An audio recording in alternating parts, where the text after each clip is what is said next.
Donc hier, on a vu les trois. On a vu combien d'âges déjà? 4. Donc ce soir, on va voir le 5e âge.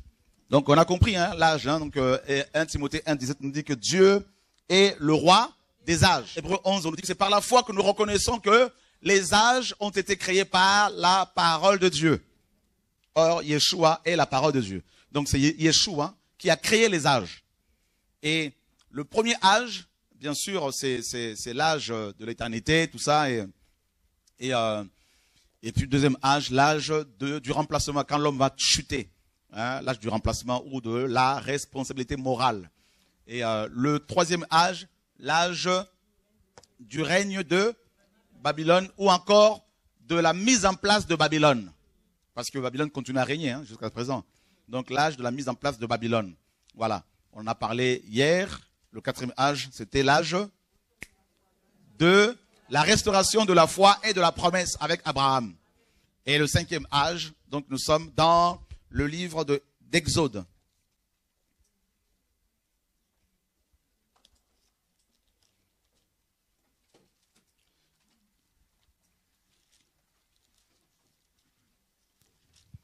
Exode chapitre 19.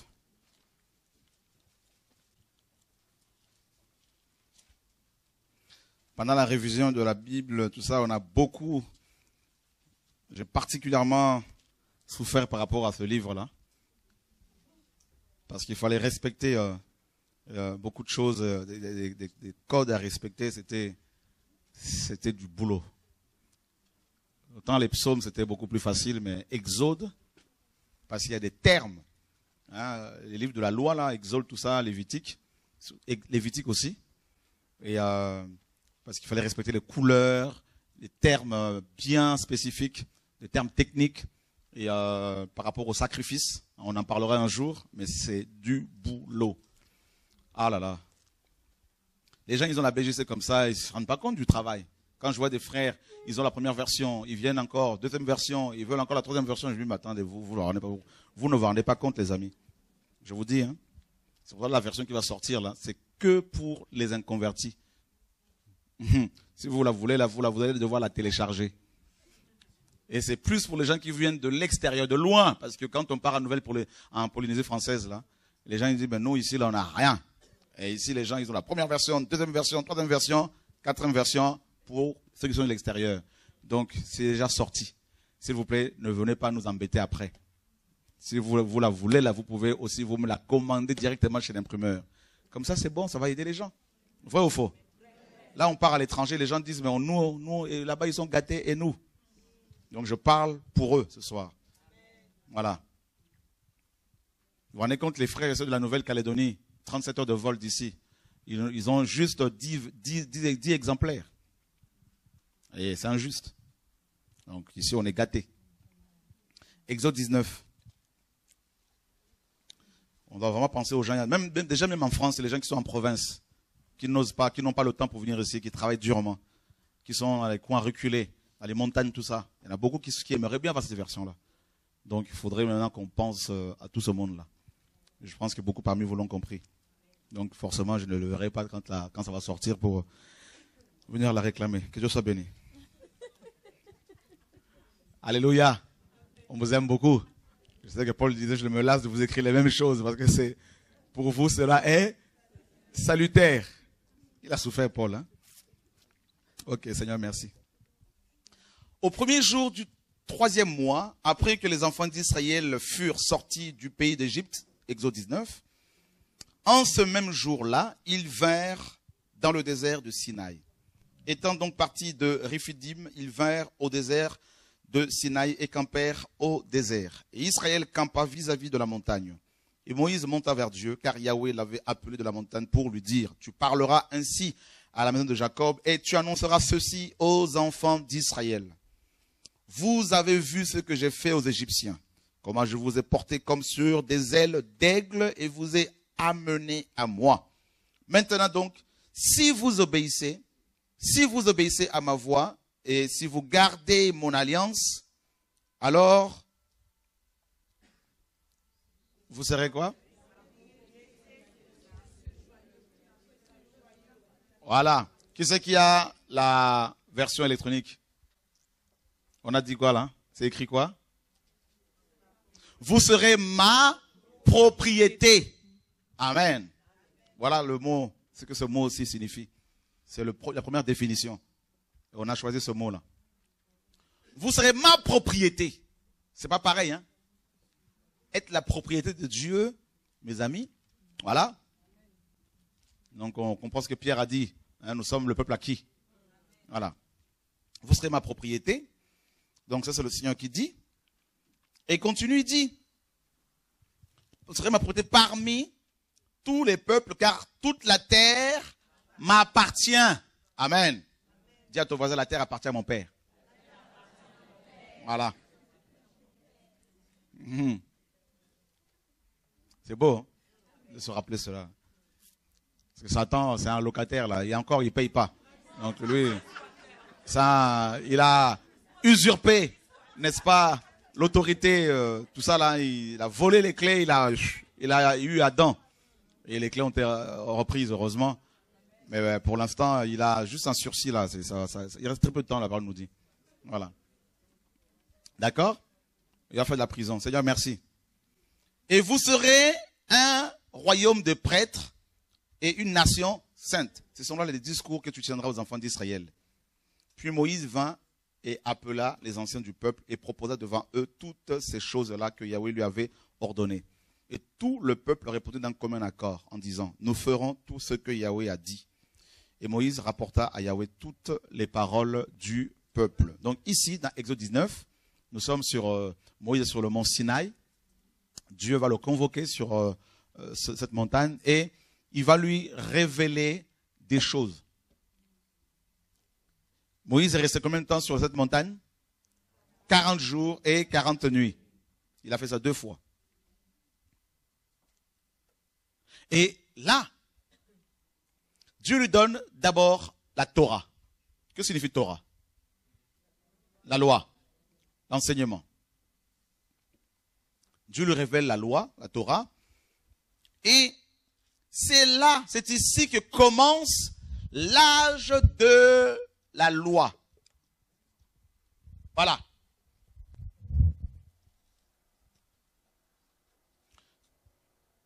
Donc Moïse est né vers 1593 avant Jésus-Christ. 1593, juste pour votre information. Hein, avant Jésus-Christ. 1593.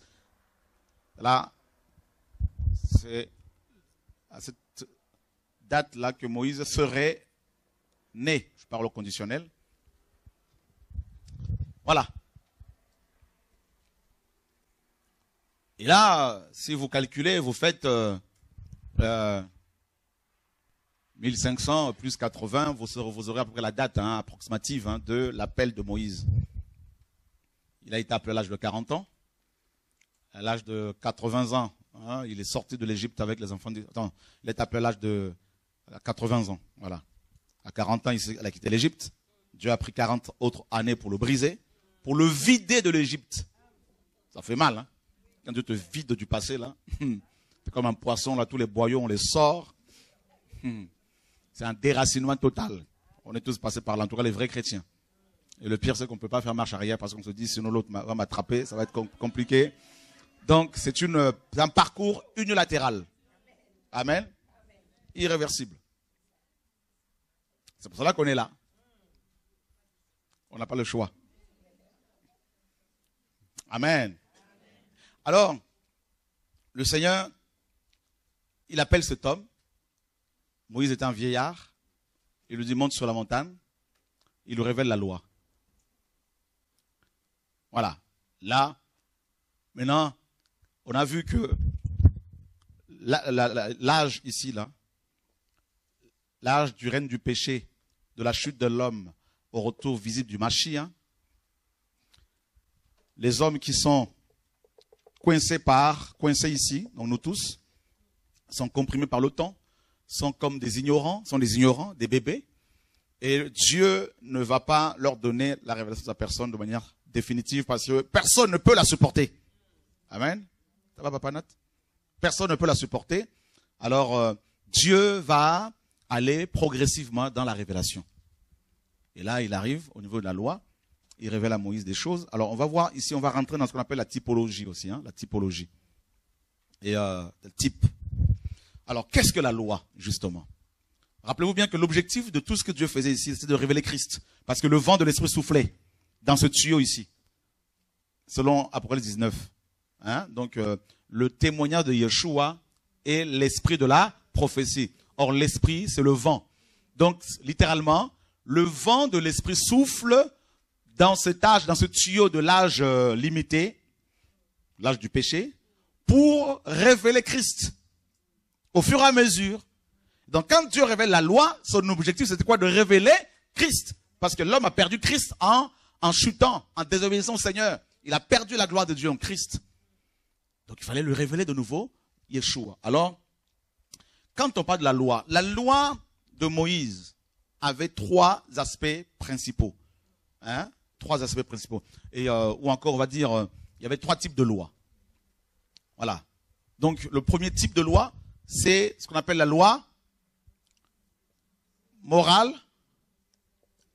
D'accord? Loi morale. Tu ne tueras pas, tu ne voleras pas, tout ça. D'accord? Et tu ne convoiteras pas.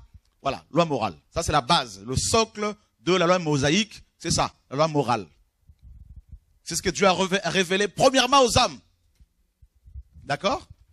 Avant de révéler autre chose, il a commencé par révéler sa nature. La loi morale nous révèle la nature de Dieu. Dieu est saint. Dieu est juste. Dieu est bon. Dieu est amour. Il a commencé par dire ça à Moïse. Or, Paul nous dit dans Romains, pardon, que une fois la loi révélée, le péché a pris vie en nous.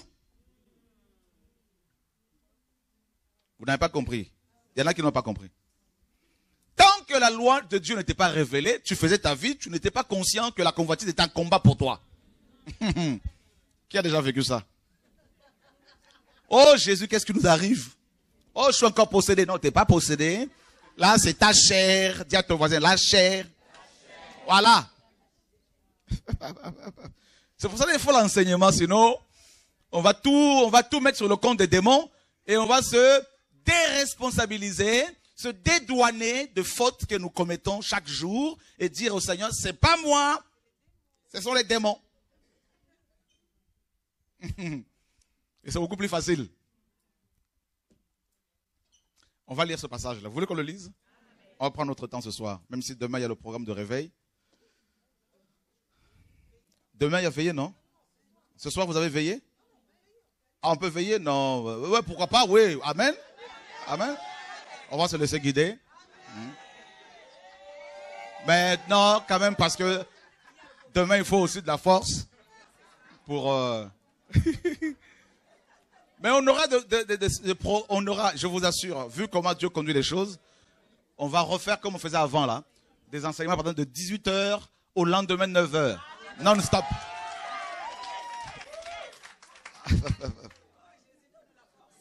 Ah ouais, la force, il nous donne la force. Merci Seigneur. On le kiffe, hein? Romains, regardez ce qui se passe. Vous allez comprendre vraiment pourquoi vous souffrez tant dans la chair. Une discussion avec quelqu'un là tout à l'heure. Aïe, aïe, aïe, aïe. Alors, Romains chapitre 5. D'abord, on va lire à partir du verset 12. Regardez bien. C'est pourquoi, comme par un seul homme, le péché est entré dans le monde, d'où le règne du péché. De la chute d'Adam jusqu'au retour du Mashiach. Romains 5, 12. C'est pourquoi, comme par un seul homme, le péché est entré dans le monde, et par le péché, la mort. Ainsi, la mort s'est étendue sur tous les hommes parce que tous ont péché. Voilà. Regardez bien. Car jusqu'à la loi, le péché était dans le monde. Jusqu'à la loi. Donc, ça veut dire qu'avant que la loi ne soit promulguée ici, c'est la promulgation. Notez bien ce terme-là. C'est la prescription. La prescription. Prescription de la loi. C'est le mot, c'est la traduction exacte de l'hébreu. Hein, prescription de la loi. Ou encore promulgation.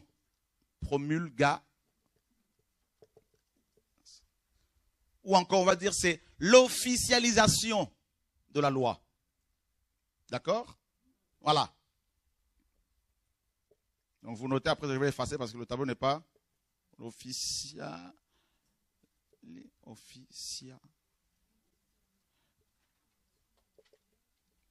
La loi va être officialisée. L'officialisation de la loi. Voilà. La prescription de la loi. La loi était prescrite. Ou encore l'ordonnation.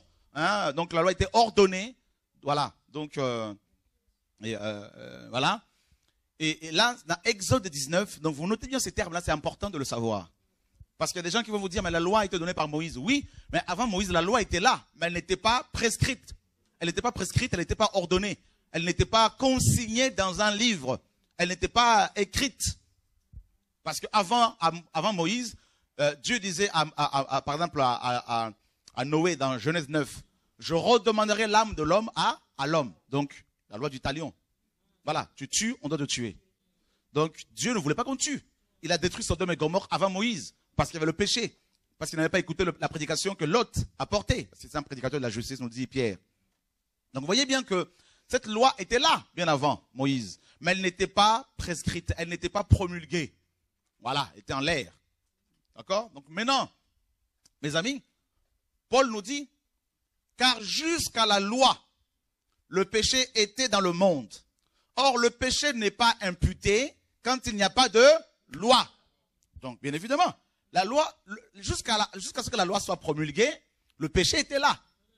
Mais comme c'est la loi qui met la règle, qui met des règles, qui fixe des limites, mais donc les gens, ceux qui n'avaient pas entendu parler de cette loi, comme les sodomites, les gens de Gomorrhe, Sodome, ceux qui n'avaient pas entendu parler de cette loi, ben, le péché, leur péché ne leur était pas imputé. Donc ils n'étaient pas conscients que ce qu'ils faisaient était mauvais. Même si au niveau de la conscience, on sait quand même à peu près. Voilà. Mais ils ne connaissaient pas toute la loi comme, parce qu'elle n'était pas révélée. C'est ce que Paul nous dit. Et regardez bien, plus loin. Nous sommes dans Romains toujours, chapitre 7.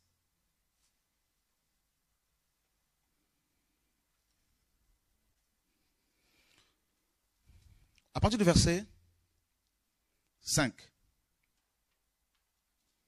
Car lorsque nous étions dans la chair, les passions des péchés excitées par la loi agissaient dans nos membres.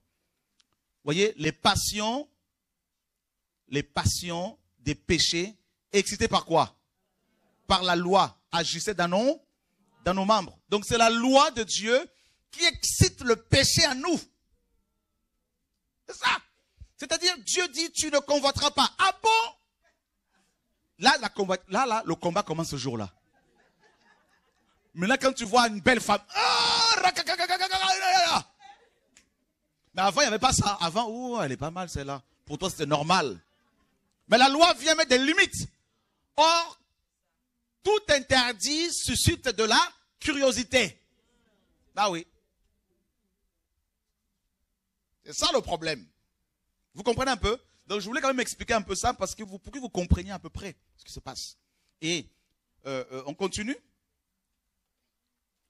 Et au verset 7, que dirons-nous donc? La loi est-elle péché? À Dieu ne plaise, loin de là. Au contraire, je ne connais le péché que par la loi. Car je n'aurais pas connu la convoitise si la loi n'avait pas dit, tu ne convoiteras pas. Et regardez la suite. Et le péché, saisissant l'occasion, produisit en moi par le commandement toutes sortes de convoitises, parce que sans la loi, le péché est mort. Donc là, il n'y a pas de loi, il n'y a pas de péché. C'est pour cela que tu vivais avant comme s'il n'y avait pas de péché. On dit, tu as convoité. Mais non, c'est pas mal. C'est naturel. On dit, mais tu as trompé ton mari. Mais c'est normal. C'est normal, ma chair veut ça, donc j'obéis, il n'y a pas de problème. Mais quand la loi vient, automatiquement, le combat commence. Et c'est ce qui s'est passé quand Dieu a dit à Moïse, dit à son peuple qu'il ne faut pas qu'il convoite. Le peuple convoitait. Et là, quand la loi vient, le peuple commence à dire, ah, on est condamné. Tu ne tueras pas. Ah, je tue, je ne peux que tuer. Donc la révélation de la loi de Moïse, la loi morale, a révélé l'impuissance de la chair face face aux exigences de la justice divine. Vous m'avez compris? Je me répète? Ok.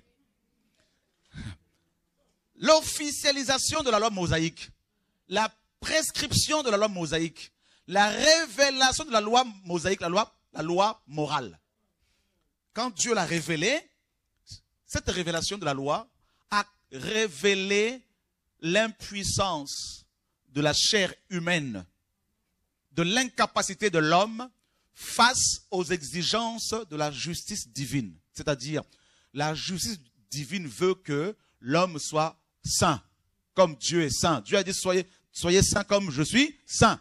Mais le problème, c'est que quand la loi a été révélée, cela, pour que les gens se sanctifient comme ça, les hommes se sont dit, oui, mais on ne peut pas. Ah, on ne peut pas. Parce que là, je me rends compte que ma chair est faible, du coup. Je me rends compte que je suis impuissant, je ne peux que convoiter parce que c'est plus fort que moi. Donc, un jour, j'étais devant ce dilemme. J'écrivais un livre, un des livres que ça m'a fait écrire. Et le Seigneur me dit, mon fils, en fait, la loi morale est comme un diagnostic, un examen médical, qu'un patient qui se croit en bonne santé va subir. Donc, le diagnostic apporte la lumière sur l'état de la personne. Donc, la loi morale apporte la lumière, l'éclairage, c'est ça. Voilà ce que Dieu veut, voilà ce que Dieu exige de vous. Maintenant, l'homme se sent condamné. La personne qui se croyait en bonne santé, après cet examen, s'aperçoit qu'elle est porteuse d'un virus. Un virus qui n'est pas, bien sûr, curable. Alors là, la personne dit, je suis condamné. Oh, je ne savais pas. Oh, qu'est-ce que je vais faire? Pas de traitement. Alors, Dieu révèle la deuxième loi à Moïse, c'est la loi cérémonielle. Donc là, c'est quoi la loi cérémonielle? C'est la trithérapie. Vous comprenez? Elle ne te soigne pas, mais elle te maintient à peu près en vie. Vous comprenez? Parce que on acclame le Seigneur, mes amis, alléluia. Gloire à Dieu. Donc maintenant, le péché est toujours là. Maintenant, c'est cette trithérapie, la loi cérémonielle, loi relative au culte, les sacrifices d'animaux particulièrement. Vous comprenez? Qui notait pas le péché, qui ne faisait couvrir le péché. C'est ça la trithérapie. Maintenant, c'est cette trithérapie, c'est-à-dire la loi cérémonielle, que Paul appelle l'ombre. Ah! Vous voyez? Voilà. On te propose la trithérapie, la loi cérémonielle, mais on te dit en fait, cette loi cérémonielle, cette trithérapie qui ne peut pas te guérir, est une prévision, est une préfiguration, est une typologie de Jésus, qui lui va ôter le péché du monde, qui lui va guérir. Mais en attendant, prends d'abord la trithérapie. Vous comprenez? Alléluia! Woo, Jesus Christ. Est-ce que vous comprenez l'enseignement là? Ou que je voulais que je me répète encore? Vous aurez la vidéo de toute façon. Alléluia. Gloire à Dieu. Ah, j'aime la parole. J'aime la parole. Donc, l'ombre, c'est la loi cérémonielle. Ou Moïse. Et le corps, c'est Jésus. Donc, si on suit l'ombre de quelqu'un, on va arriver jusqu'à son corps. Jesus. Ouh, Jesus. On peut acclamer encore Jésus, mes amis. Alléluia, gloire à Dieu. Donc, ça veut dire quoi? Ça veut dire quoi? Ça veut dire quoi?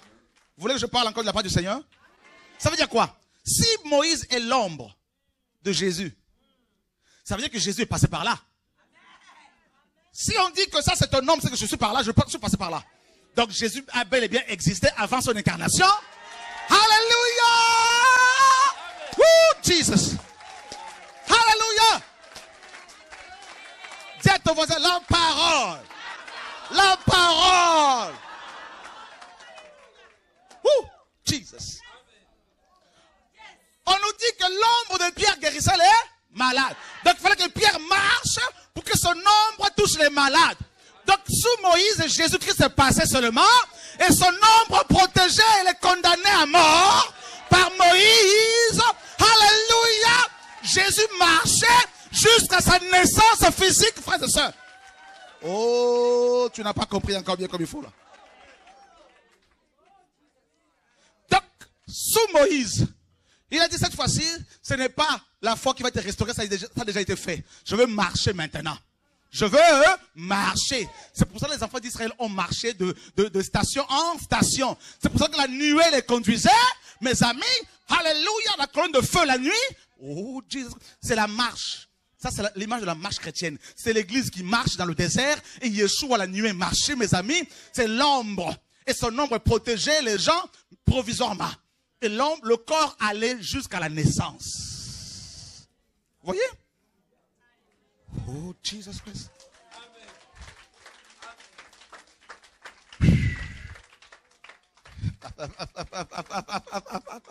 Oh, Jesus. Et on va voir comment l'ombre, comment Jésus marche. Vous allez voir, mes amis. C'est magnifique. Nous sommes dans Colossiens. Ouf.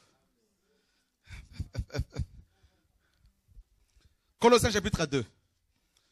Donc, la troisième partie ici, c'est la loi sociale ou civile. Regardez Colossiens 2. Oh, c'est fort. La parole. Colossiens 2, Paul écrit aux Colossiens, aux Grecs. Il leur dit quoi?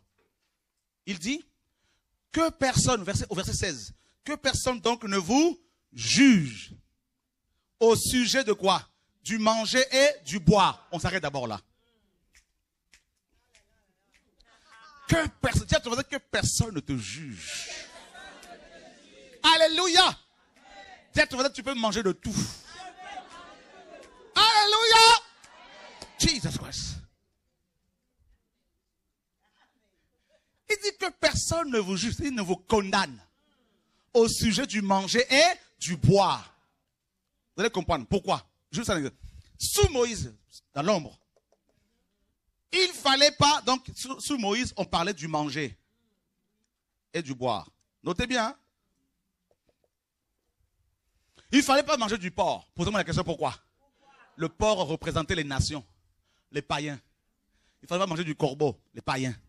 C'est pour cela, Pierre, après la résurrection de Yeshua, quand il a reçu le Saint-Esprit, dans Acte 2, Pierre était sur un toit. Il a vu une nappe tomber du ciel dans laquelle il y avait des animaux impurs. Et une voix tombe du ciel, sort du ciel, lève-toi dessus et mange. Pierre dit, non, je ne peux pas manger tout ça là. C'est souillé. Le Seigneur lui dit, non, ce que Dieu a déclaré pur, ne le regardez pas comme souillé. Pourquoi? Posez-moi la question, pourquoi? Ces animaux impurs sortaient d'où? Du ciel. Comment quelque chose d'impur peut sortir du ciel? Ça veut dire que mes amis, Dieu a sanctifié mes amis là. Alléluia, oh, alléluia. Jesus. Ça veut dire qu'aujourd'hui là, tu peux manger du porc. Tu peux manger du jambon. Mes amis, alléluia. Tout est sanctifié par la parole et par la prière. Ça, vous l'avez compris déjà là. Vous voulez qu'on continue encore, mes amis là? Alléluia. Oh, Jesus Christ. Les fruits de la mer, il ne fallait pas manger les fruits de la mer, tout ça là. Huîtres, tout ça là, mes amis. Moi, j'aime les huîtres. Alléluia. On mange les huîtres. Frère, au nom de Yeshua. Je veux dire aux Français de souche que j'aime, ce pays que j'aime, c'est mon pays, alléluia, d'adoption. C'est ma patrie, mes amis là. Je veux dire, même à Air France là, mettez-nous du porc. Alléluia. Voilà. Ceux qui ne veulent pas du porc, ben, qu'ils aillent ailleurs. Voilà. Ah, ça, si quelqu'un dit ça, on dit non, il est raciste. Maintenant, on peut parler. Voilà. Dans les restaurants, tous les restaurants, oh, McDrive, tout ça là, porc. Dans les cantines scolaires, porc. Voilà. Que personne ne vous juge. C'est écrit, dis à toi, c'est écrit. Alors. Je viens dans ta maison, je commence à te dicter qu'est-ce que tu vas faire à manger, qu'est-ce que tu vas... Non, mais attends, c'est toi qui es venu chez moi. Tu acceptes ma nourriture. Si tu n'es pas d'accord, ben tu rentres chez toi. Voilà. Ce n'est pas du racisme. C'est la logique. Voilà.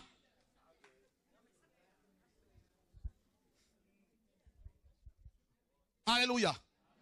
Je prends Air France, on met, c'est une parenthèse, on met non, ça vient des certifiés non viennent de porc. Mais c'est quoi cette affaire-là?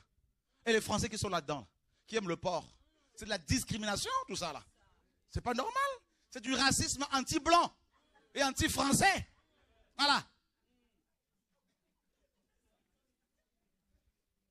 Moi, je parle. J'ai peur de personne. Je parle. Dieu m'a donné la force pour parler. Donc je parlerai.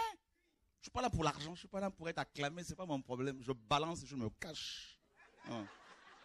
Quand ça me prend là, je deviens fou. Dis à ton voisin, il est fou. Gloire à Dieu. Oh Seigneur, sauve-nous.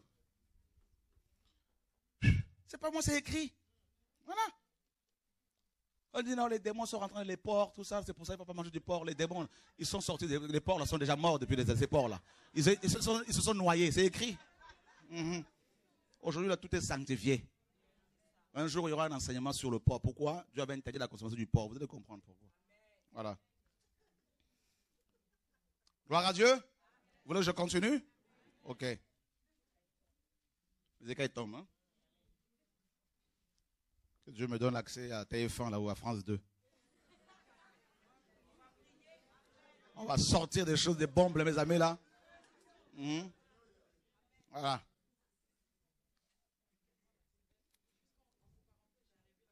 Entre parenthèses, c'est quoi? Que la semaine dernière, j'ai rêvé que tu étais sur TF1. Que ma mère, elle me disait non, mais t'exagères. Après, j'ai dit non, mais il n'est pas passé sur W9. Là, il est passé sur TF1. On va y aller. On va y aller.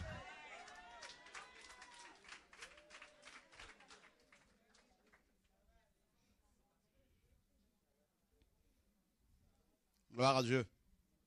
Mes amis, le Seigneur est bon. Paul dit que personne ne vous juge. N'arrive pas d'abord de manger, boire, tout ça, c'est bon. Deuxième chose, c'est quoi? Au sujet des fêtes. Ah, donc l'ombre, donc Moïse, c'était aussi, à part le manger, le boire, c'était aussi les fêtes. D'accord? Par exemple, sous Moïse, il fallait manger, lors de la Pâque, les herbes amères. Vous voyez? Ça, c'est la souffrance. Il fallait manger l'agneau pascal avec des herbes amères. C'est-à-dire, vous ne pouvez pas prendre seulement le côté doux de Jésus-Christ. Vous mangez le pain, il faut aussi accepter qu'on vous rejette, qu'on vous critique. C'est ça, l'amertume. Tout ça, là. Les blessures, le rejet. C'est ça, le manger, là. Donc, tout ça, là, c'est... Et on continue, on parle des fêtes. On va voir ce que c'est. Troisièmement, au sujet... au sujet des jours. Donc, les jours, on va parler de temps ou encore du calendrier. Il y en avait plusieurs. Et quatrièmement, au sujet des sabbats. Waouh! Donc, Moïse, la loi de Moïse, c'était ça. C'était la nourriture, les boissons, tout ça. Il y avait les ablutions, il y avait, voilà, il y avait des fêtes, le calendrier. Il y en avait plusieurs, les calendriers, donc au moins 2 principaux calendriers. Et il y avait aussi les sabbats. C'est ça la loi cérémonielle, c'est ça l'ombre. Maintenant, on va expliquer. Écoutez bien. Paul continue, il dit quoi dans Colossiens 2 là-bas? Au verset 17. Qui sont l'ombre des choses qui devaient venir. Mais le corps est en Christ. Ah! Donc, ça veut dire quoi? Ça veut dire que le manger là et le boire là, ça parle de Christ. Oh! Eh bien oui, le Seigneur a dit quoi dans Jean 6? Si vous ne buvez de mon sang, si vous ne mangez de ma chair, vous ne serez pas sauvés. C'est sauvé, c'est ça Moïse. Voilà. Et les fêtes, il y en avait combien? 7. On est d'accord, hein? Voilà, nous sommes dans l'ombre. Hein? Mais lisons aussi un autre passage dans Hébreux chapitre 10, verset 1er, avant de développer sur les fêtes, pour qu'on voit Christ là-dedans, pour qu'on révèle Christ, que le Seigneur révèle Christ. Hébreux chapitre 10, à partir du verset 1er. Car la loi qui possède quoi? L'ombre de bonnes choses à venir et non l'image exacte des choses, ne peut jamais par les mêmes sacrifices que l'on offre continuellement chaque année, sanctifier ceux qui s'y attachent. D'accord? Et ici, Paul, enfin l'auteur de l'Épître aux Hébreux continue, il dit que la loi mosaïque, donc particulièrement la loi cérémonielle, la loi cultuelle, relative au culte, cette loi-là possédait l'ombre de biens, de bonnes choses à venir. Donc quand vous entendez parler de la loi mosaïque ou de Moïse, comprenez que Moïse c'est l'ombre. Et l'ombre qui amenait les gens à Christ. Voilà. Maintenant, je peux effacer tout ça, c'est bon? Ok, l'ombre. L'ombre. Qu'est-ce qu'on y voit dans l'ombre ici? Eh bien, l'ombre nous parle d'une... vous savez ce que c'est une esquisse, hein? Ouais? Vous savez pas ce que c'est? Vous savez pas ce que c'est une esquisse? Tout le monde le sait. Non?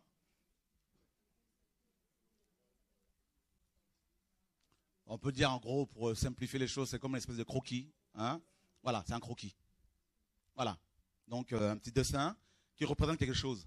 Hein? Voilà. Donc, en gros, c'est ça. Avec des traits bien soulignés. Voilà. C'est ça l'ombre. Et contrairement à une ébauche, hein, voilà, mais un croquis, une esquisse, c'est vraiment quelque chose qui annonce, voilà, une réalité, voilà, un sujet. Voilà, donc maintenant, c'est ça l'ombre. Donc là, qu'est-ce qu'on y voit justement? On parle d'abord des fêtes. Parlons d'abord des fêtes. Dans les Écritures, il y a souvent le nombre 7 qui revient. 7 jours de la création, 7 trompettes, 7 fléaux, 7 fléaux par rapport aux trompettes, 7 coupes de la colère de Dieu, tout ça là. Et les 7 fêtes avaient été révélées par le Seigneur à Moïse. Et rappelez-vous bien que les fêtes sont rattachées au temps, forcément. Donc au calendrier. Et dans Genèse 1,14, Dieu disait quoi? Il a créé, la Bible dit que Dieu a créé les 2 grands luminaires pour séparer, pour marquer les époques, les temps. Vous vous rappelez, hein? Voilà. Donc il parla aussi du calendrier hébraïque. Le calendrier, il y en a 2 principaux, plusieurs, mais 2 principaux. Alors, le premier calendrier, c'est le calendrier, bien sûr, religieux.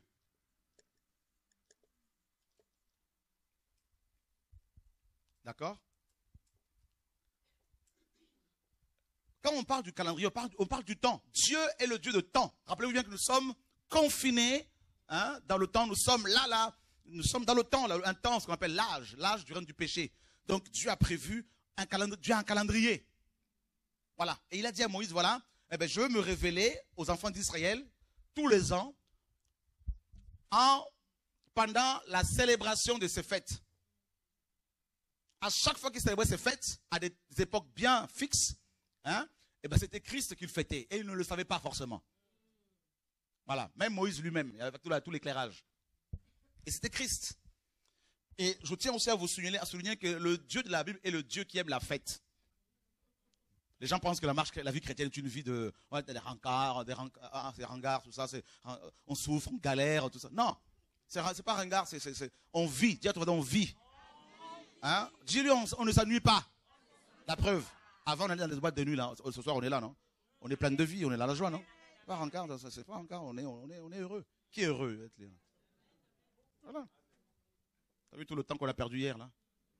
Voilà, dans les boîtes de nuit, c'est une parenthèse. Bref, ok.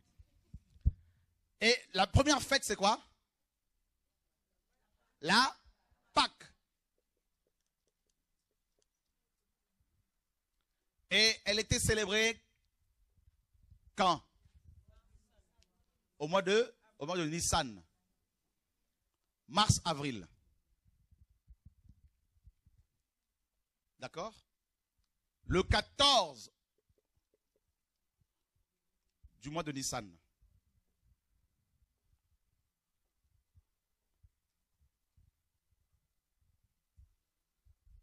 Pas une vie. Seigneur, merci pour ta parole. Nous sommes dans Lévitique, chapitre 23.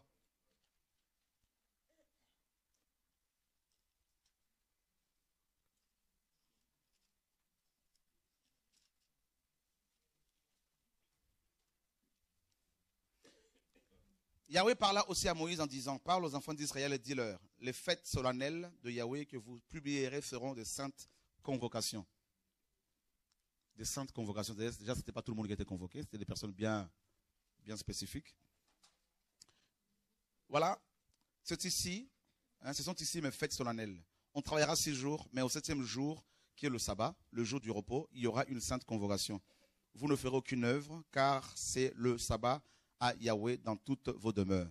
Ce sont ici les fêtes solennelles de Yahweh qui seront de saintes convocations que vous publierez en leur saison. Ne vous inquiétez pas. Voilà. On parle des saisons, vous voyez, il est question du calendrier ici. Au premier mois, le 14 du mois, entre les 2 soirs, sera la Pâque à Yahweh. Amen. Entre les 2 soirs. Le jour commence quand? Selon la parole. À 18 h. D'accord? Et ça se termine le lendemain à 18 h. Il y eut un soir et il y eut un matin, ce fut le jour 1. Voilà. Alors, donc, Lévitique 23. Et là, c'est la Pâque. Donc, quand ce peuple célébrait la Pâque, comme on l'a vu, donc Christ est notre Pâque, en fait, c'était Christ qu'il célébrait. C'est pour cela, quand il est venu, ceux qui croyaient Moïse, chez les Hébreux, les Juifs, ils ont reconnu le Mashiach. Parce qu'il a dit, Jésus, si vous croyez en Moïse, vous croiriez en moi. Donc, tous ceux qui ont cru en Jésus, lorsqu'il est venu sur terre, c'était les personnes qui croyaient en Moïse. Ceux qui n'ont pas cru en lui, ils ne croyaient pas en Moïse. Ils avaient déformé les écrits de Moïse, notamment les pharisiens. C'est pour cela que Nicodème a cru en Jésus. Pourquoi? Parce que, même malgré le fait qu'il était pharisien, chef, docteur, parce qu'il a scruté Moïse, il a vérifié. Il s'est rendu compte que, oui, mais Moïse était l'ombre, et là, c'est le corps qui est arrivé. Donc, il a cru. Voyez? Donc, la Pâque, cette fête a été célébrée, comme vous le savez, à la hâte. Ils ont mangé cette viande-là dans Exode 12 à la hâte, parce qu'il fallait qu'ils quittent l'Égypte. Et donc la Pâque nous parle de la croix. Déjà quand ils célébraient cette fête, c'était la croix. Voilà. Le sang, comme vous le savez, devait être mis sur les linteaux des portes. Et l'exterminateur qui avait été envoyé par le Seigneur n'a pas pu détruire les premiers-nés des Juifs, leurs enfants, parce que y avait le sang sur les linteaux. Voilà. C'est ça la Pâque. Ça veut dire que chaque jour, parce que tu pries, parce que chaque jour tu médites la parole du Seigneur, parce que chaque jour tu es en relation avec le Seigneur, chaque jour il y a le sang sur toi. Vous comprenez? Alléluia. Tu n'as pas besoin d'invoquer le sang.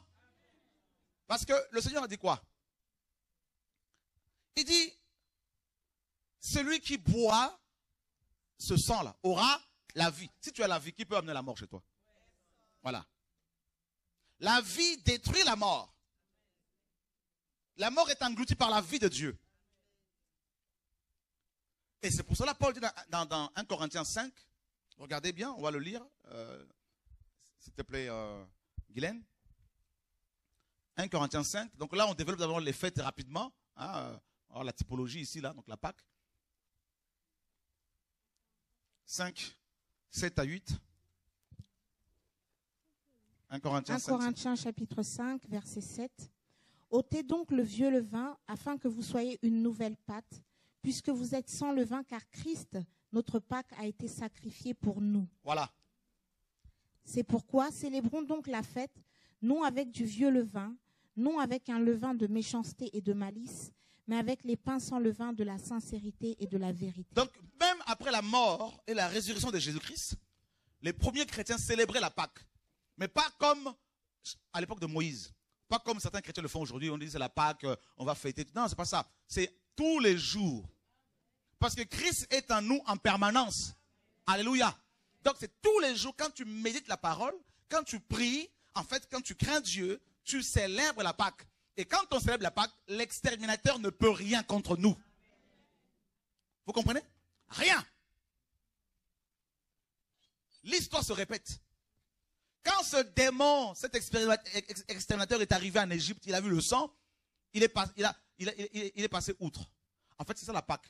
Pessa, c'est passer par-dessus. Donc, même chez toi, toi qui crains Dieu, quand les sorciers, quand même le diable décide d'aller détruire ton voisin, c'est-à-dire qu'il va passer par-dessus ton appartement. C'est ça, parce qu'il voit là, il y a la Pâque là. Et il va se rappeler de l'époque où Jésus l'a vaincu en Égypte, sous Moïse. Si l'ombre a vaincu le diable là-bas, là, si l'ombre a empêché l'exterminateur de détruire les gens, et le corps maintenant, et la réalité maintenant, frère. Or, toi, tu manges la chair de Jésus-Christ tous les jours en méditant la parole de Dieu. Donc, tu es encore plus protégé que sous Moïse. Dans Psaume 91, David disait, celui qui demeure sous l'abri du Très-Haut repose à l'ombre. L'ombre, non, du Tout-Puissant. Maintenant, ce passage-là, c'est pour nous, on est parti plus loin encore. Parce que nous, avant, c'était sous l'ombre. Mais aujourd'hui, nous sommes dedans. Nous sommes à l'intérieur du corps. Et nous mangeons le corps tous les jours. Donc, frères et sœurs, oh mon Dieu. Il faut que vous réalisiez les choses, là, mes amis. Là. Donc, quand tu lis Psaume 91, il faut dire ça, oui, c'était à l'époque où l'ombre protégeait. Mais nous sommes dans le corps maintenant. Et nous sommes non seulement en lui, mais nous sommes en même temps son corps. Si l'ombre a tétanisé Pharaon, si l'ombre a fait que l'exterminateur n'a pas pu toucher les enfants d'Israël, et maintenant toi qui es devenu le corps, tu es la main. Il y en a un autre qui c'est le pied droit, pied gauche. Hein? Dis-toi. Enfin, bref, la Pâque. C'est pour ça que Paul dit célébrons. Vous devez comprendre que la Pâque, c'est la célébration. C'est-à-dire, il ne faut plus être dans l'angoisse. Oh non, j'en peux plus. Oh non. Mais attends, c'est quoi cette affaire-là? C'est quoi cette tête-là? Alléluia. Il faut célébrer. Célébrer quoi? La victoire. Célébrer quoi? La protection. Célébrer quoi? Oh, alléluia. Oh, mes amis. Vous vous rendez compte, là, frères et sœurs? Là? D'accord? Chaque jour. Chaque jour. Et la Pâque, l'agneau pascal, on devait la manger dans chaque famille. Donc c'est une fête familiale. Selon Exode 12. Le temps nous manque pour lire exactement tout ça là. Donc, il fallait un agneau, hein, un agneau, un chevreau, tout ça, de 12 mois. Sans tache. L'innocence. Et la Pâque, justement, nous parle de l'agneau. Jean pleure. Vous vous rappelez dans Apocalypse 5? Quand il a vu quelqu'un, il a vu le Père, le Seigneur, assis sur son trône avec un livre dans sa main droite. Il entend quelqu'un dire qui est digne d'ouvrir le livre et d'en rompre les sceaux. Il y en avait 7. Et personne dans le ciel, ni sur la terre, ni sous la terre, où il y a les démons là-bas, bien comme il faut, n'était trouvé digne. Jean pleure, on est condamné. Vous savez pourquoi il a pleuré? Posez-moi la question pourquoi. Non, je n'ai pas bien entendu. Pourquoi? Parce que ce livre-là contenait ton avenir. Donc si personne ne pouvait l'ouvrir, c'est que ton avenir était fermé. Donc plus d'avenir, plus d'espérance. Voilà pourquoi les gens se suicident. Les gens étaient dans la dépression, ils pleurent. Maintenant, un ancien lui dit, un des anciens, ne pleure pas. Voici le lion de la tribu de Juda a vaincu. Bon, il est capable, il est digne d'ouvrir le livre et d'en rompre les sceaux. Maintenant, au lieu de voir le lion, comme on lui a dit, il n'a pas vu le lion. Quand il ouvre les yeux pour voir comme ça, il a vu un agneau qui était assis sur le trône, au milieu du trône. Il était là comme immolé, il était égorgé. Méfie-toi de la faiblesse de Dieu. La faiblesse de Dieu est notre force.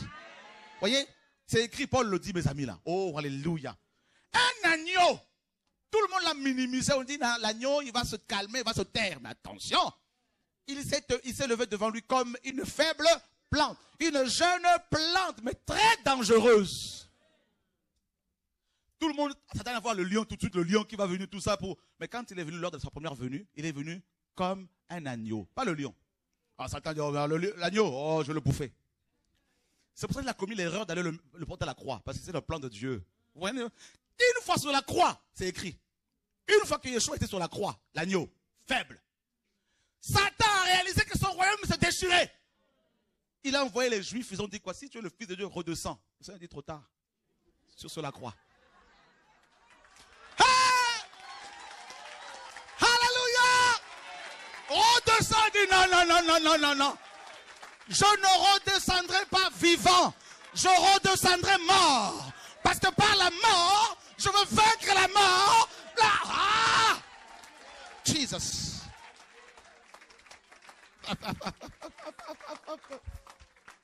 A dit, si tu es fils de Dieu, redescends. Parce qu'on souffre. Notre maître souffre. Parce que Colossiens nous dit quoi? Il a dépouillé les dominations et les principautés. Il a triomphé d'elles. Où? Où? Où? Dis à ton voisin, la faiblesse de Dieu. L'agneau de Dieu.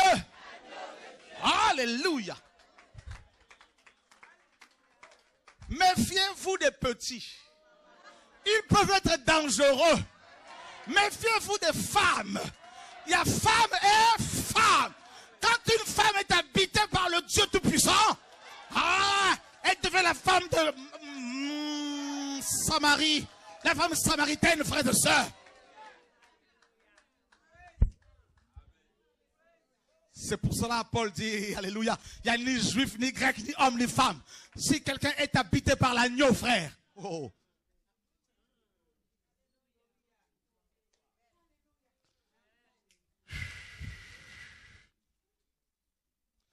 Il est venu comme... Ouais, la Pâque, ça c'est la Pâque. Yeshua. L'agneau. On dit non, il dit un jour je veux rentrer dans Jérusalem. Pierre dit c'est bon, on va trouver des chevaux. Non, il dit allez me trouver un âne. Hein? Le petit d'une ânesse. Un anon là. Amenez-moi cet anon là. Un anon là. Tu vas faire la guerre sur un anon. L'anon là, il boude, il est têtu. On dit le cheval est équipé pour la bataille. Toi tu vas vaincre. Oh quand même. Tu veux établir ton royaume assis sur un anon, sur un âne, sur une ânesse? Ah, jamais. Allez, bouge, ouais. D'accord. Dis à ton voisin la faiblesse de Dieu. Dis à ton voisin la Pâque. Alléluia. Oh, Jésus de Nazareth. Voyez? Il faut d'abord qu'il livre une bataille spirituelle, assis sur un anon, et ensuite revenir sur un cheval pour mettre fin à la zizanie lors de sa seconde venue. Frères et sœurs, voyez la Pâque? La Pâque, ce n'est pas donné à tout le monde. Ta force vient de la Pâque. Jésus dit quoi? La Bible dit que nous sommes en Jésus et Jésus est en... Comment quelqu'un peut être en toi et toi tu es en lui? Honnêtement. Tu es dans une bouteille, la bouteille est en toi. C'est comment ça? Dis à toi, c'est possible.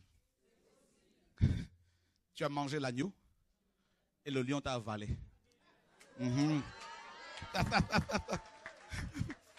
Donc Jésus est en toi et Jésus est sur toi, frère. Jésus.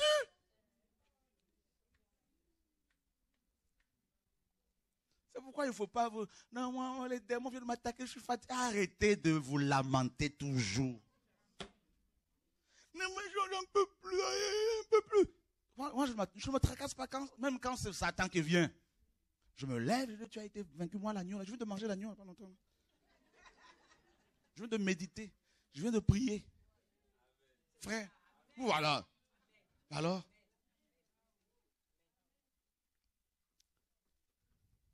Célébrer Jésus, célébrer. Ben oui, c'est ça l'agneau. On mange l'agneau là, la Pâque, mes amis là. Alléluia. Le 14 du mois de Nissan, le premier mois du calendrier religieux. Vous voyez la primauté? Dieu, avant de faire quoi que ce soit, il veut d'abord te délivrer. Ah, c'est ça la Pâque.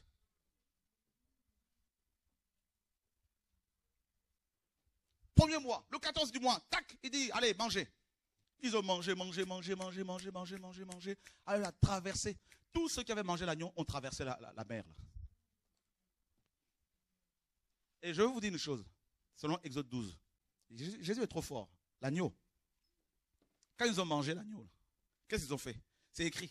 Ils ont dépouillé même leurs voisins égyptiens. Ça veut dire que l'or qui vient d'Afrique, tout ça là, est parti jusqu'en Israël. Ils ont dépouillé les Égyptiens eux-mêmes, amené les objets en or, en argent. Posez-moi la question, pourquoi? Parce qu'ils ont mangé l'agneau.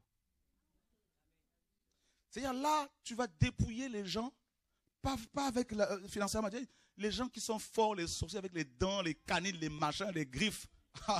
Frère, tu n'as pas à parler, ta présence seulement là. C'est fini, c'est réglé. Je vous dis, c'est fini, c'est réglé. C'est réglé. Ah oui, mon frère. Ah, mon frère, la victoire est donnée là. Je te dis au nom de Yeshua. Ça change. Le pays là, c'est la délivrance au nom de Yeshua. Je dis, je prophétise là, le Congo RDC là, fini. La zézanie, c'est fini au nom de Yeshua. Prophétise ça.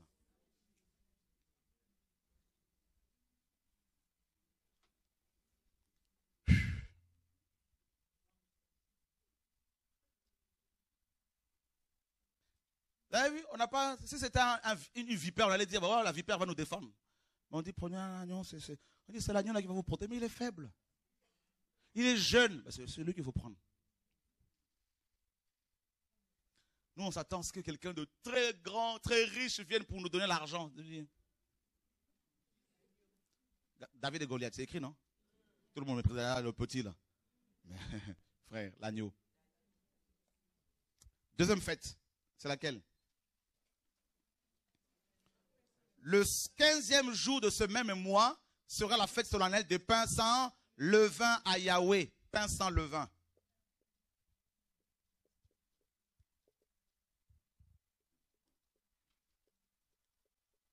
Le levain représente le péché. C'est le 15e jour de ce mois-là. Pendant 7 jours, les Juifs devaient manger du pain sans levain. Et là, c'est aussi Christ. C'est pour cela que Exode, dans Jean chapitre 19, 18-19, Pilate a examiné Jésus. On l'a vu hier. Il a examiné sous toutes ses coutures et il n'a trouvé aucune tache. Rien à lui reprocher. Même sa femme a eu des songes, des cauchemars. Elle dira à son mari, j'ai souffert pendant la nuit à cause de ce juste. Parce que Christ était sans levain. Et regardez bien, avant cette fête-là, les Juifs devaient ils devaient vraiment veiller à ce que même pas une graine de levain se retrouve dans leur maison. Ils balayaient tout. Ils secouaient tout, ils renversaient toute la maison parce qu'il fallait nettoyer, vider la maison de levain. Parce que Dieu n'aime pas le mélange. Le levain, c'est le péché. Le Seigneur disait aux apôtres, n'est-ce pas? Méfiez-vous du levain des pharisiens et des scribes. Le levain, c'est le péché, c'est aussi des fausses doctrines. Méfiez-vous, disait-il. Pas de mélange. Le pain sans levain. Et ce pain-là, c'est Christ aussi, son corps. C'est la même chose, hein, c'est la suite de la Pâque. Son corps. Et c'est pour ça dans Jean 6, si vous lisez tout le chapitre, vous le savez déjà, le Seigneur dit qu'il est le pain qui tombe du ciel, qui descend du ciel.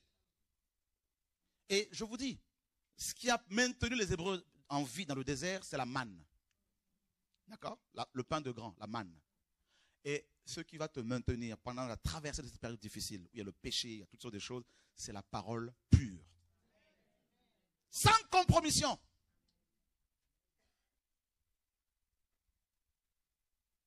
Pas de compromis. Même s'il faut que tu te retrouves seul, accepte-le. Mais il ne faut jamais compromettre le message que le Seigneur t'a donné. Jamais. On n'a pas besoin d'amis. Nous avons besoin de l'obéissance. Nous avons besoin du Seigneur, de sa compagnie, n'est-ce pas? Et c'est ce qui nous intéresse. Le reste, là, que les gens t'acclament ou pas, ce n'est pas mon problème. Garde le pain pur. Si Paul, Pierre, Jacques et Jean ont marqué leur génération, c'est parce qu'ils avaient un message pur. Pas de mélange. Et ça, c'est ma prière tous les jours. Seigneur, jusqu'à la fin de ma vie terrestre, je ne veux pas mélanger ta parole. Jamais. Il y a des endroits où nous sommes partis prêcher. C'est une parenthèse. Des autorités nous ont accueillis, tout ça. On est arrivé, on a dénoncé le mal. Et bien après, les gens, ils ne veulent plus nous inviter. Ce n'est pas mon problème. Voilà. On arrive, on me dit telle autorité à 3-4 femmes. Je commence d'abord par dénoncer la polygamie. Devant l'autorité en question. Comme ça, tout le monde va voir que je ne suis pas, mes amis, putrescibles. Imputrescibles jusqu'à la fin de la vie. Voilà. Pas de corruption. Commence par là. Oh non, frère, on va aller manger dans un restaurant. Non, je ne suis pas là pour manger. Il y a quelqu'un qui était ici qui voulait qu'on aille manger. Non. Laisse-moi avec le message, jusqu'à la fin. Je vous dis. Ça, une parenthèse. Aujourd'hui, là, je crois que certains pays africains, là, certains vont être restaurés provisoirement avant que les choses ne reviennent, même s'il y aura le chaos quand même. Mais il faut des hommes et des femmes intègres. C'est ce qui manque. On leur brandit un bout de pain. Ces bishops ils perdent le verbe. Le pain sans levain. Où est parti le pain sans levain? Cette fête-là. Ah, nous sommes à la fin, c'est le dernier jour. Et Dieu me saisit pour parler autrement. Le pain sans levain. C'est le pain sans levain qui produit le réveil. Aujourd'hui, ils se masturbent. Aujourd'hui, ils volent. Aujourd'hui, ils sont de la compromission et ils ouvrent des sites internet. Mais c'est la confusion. Où est le levain? Il y a le levain, pardon, je veux dire, le levain partout. Pas de guérison, pas de délivrance, pas de restauration, pas de réveil. Pourquoi? Parce que leur pain est rempli de levain. Paul dit dans 1 Corinthiens 5, Christ est notre pain, Christ est notre Pâque, il est sans levain.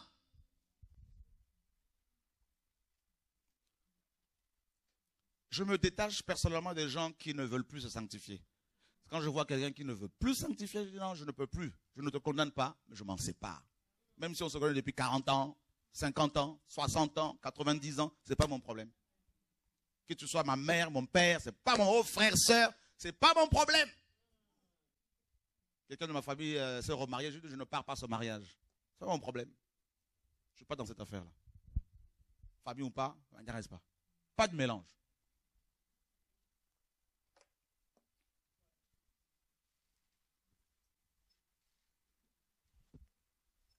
Je dis à mes enfants, là, pas de copinage, là, le mariage, là. Pas de tout ça, là. 18 ans, 19 ans, tout ça, là, 20 ans, tout ça. Jusqu'au mariage, là, pas de bisous, machin, tout ça, ça n'existait pas. Sans levain. La virginité. À 11 ans, beaucoup de gens perdent leur virginité, tout ça, là. Tu vas épouser une femme, déjà, mes amis, il y a au moins 40 hommes qui sont passés dessus. Après, on s'étonne que les gens aient des problèmes.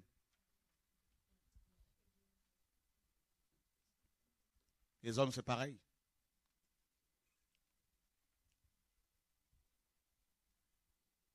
Là, c'est la pureté, cette fête-là. La pureté. La Pâque te délivre du péché. Tout de suite après, c'est la sanctification. C'est ça, Christ. Je dis aux jeunes, vous habitez ensemble, vous n'êtes pas mariés. Non, mais vous savez tout ça. Vous êtes dans la compromission. Et vous prêchez la parole, je disais en couple comme ça. Je dis, vous êtes, pour beaucoup de couples, vous vivez ensemble, péchez tout ça, et vous annoncez la parole, mais vous avez quel témoignage là? Dans cette génération, il n'y a plus. C'est une telle compromission dans la tête des gens. Les gens sont tellement corrompus. Le jugement sera terrible. Parce que l'enseignement, ce n'est pas seulement didactique, c'est ta vie qui doit enseigner les autres. Ta vie. Ce n'est pas des enseignements didactiques qui vont changer les gens. C'est la vie qui change. Les gens t'observent. Les gens voient ton caractère. Les gens voient ta manière de faire les choses. C'est ce qui va toucher les gens. C'est ça l'enseignement. Qui doit être d'abord prodigué aux gens.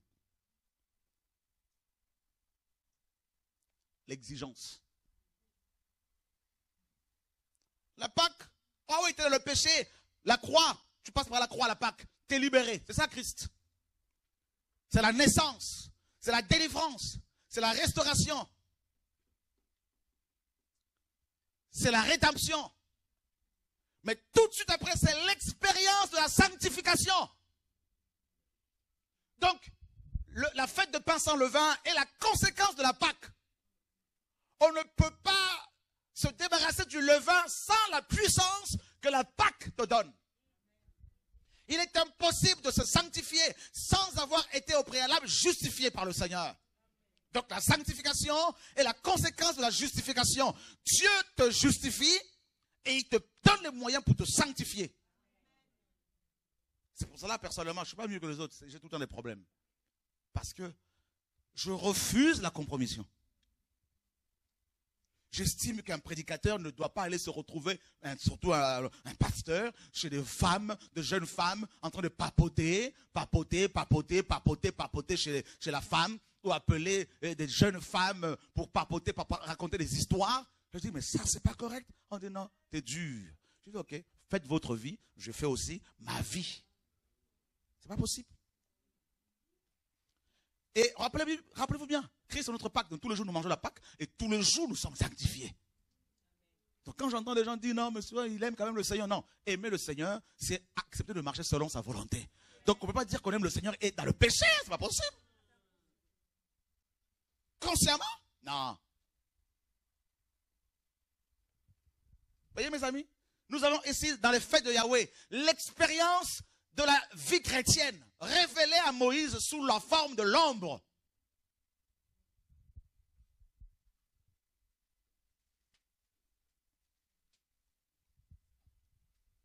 Je vois des jeunes, ils sont là, ils ont l'appel, ils sont perturbés, ça court à gauche, à droite. Je me dis, mais ils veulent quoi cette génération? Ils veulent quoi? Ça ment facilement.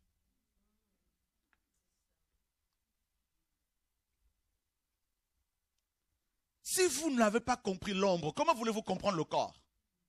Yeshua.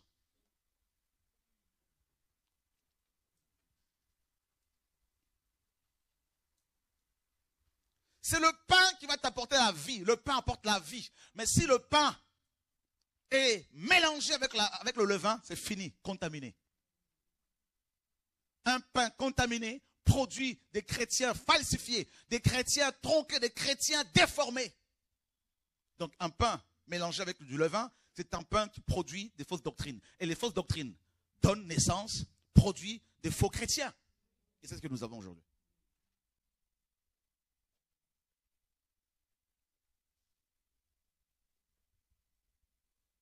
Des gens qui commencent leurs églises, leur ministère sur la rébellion. Le pain mélangé. Tout est mélangé. Ça produit quoi? Ça produit. Il n'y a pas la vie. Il n'y a pas la vie. Et les gens veulent la vie. La vie. La vie. Frère, Dieu est juste. Hein? Dieu a des principes.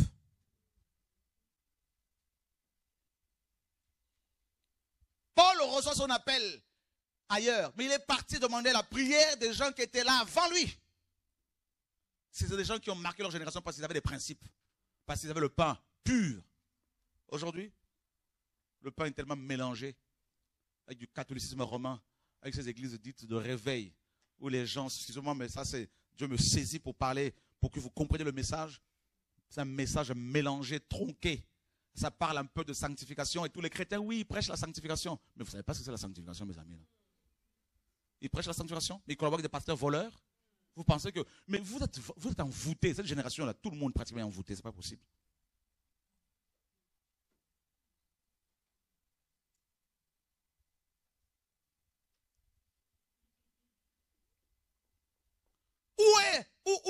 Où est le pain sans levain aujourd'hui? Où est le pain sans ce message qui secoue les gens quand ils entendent ce son-là? Ça couche ensemble, copain, copine, et ça va prier. Ça va chanter.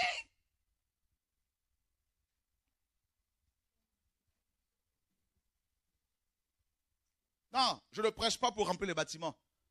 Je ne prêche pas pour avoir de l'argent, pour dire non, venez soutenir le ministère. Ça m'intéresse guère, mes amis. Ce n'est pas le message là. Non. Vous savez, il parle de la sanctification prophète. Il est sur tapis rouge, prophète. Tapis rouge? Non, mais vous êtes envoûtés.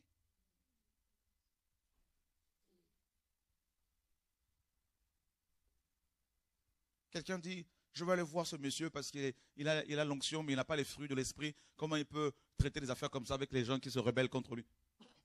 Je veux dire qu'il vienne ici, je vais le chasser moi-même. Il ne faut pas rigoler. Je veux dire qu'il vienne. Parce que vous avez connu les pasteurs qui vous caressent dans le sens du poil. Voilà pourquoi beaucoup meurent, vont en enfer. Aujourd'hui, beaucoup en enfer pleurent. Ils disent au Seigneur, renvoie-nous là-bas, on va tout régler, c'est trop tard. Parce qu'on vous a nourri avec du pain rempli du venin, rempli de levain, rempli de saleté. C'est ça. Où sont les apôtres véritables? Où sont les prophètes aujourd'hui? Où sont-ils? Ils sont où? Les gens vont en enfer, remplis de démons, possédés par toutes sortes de choses.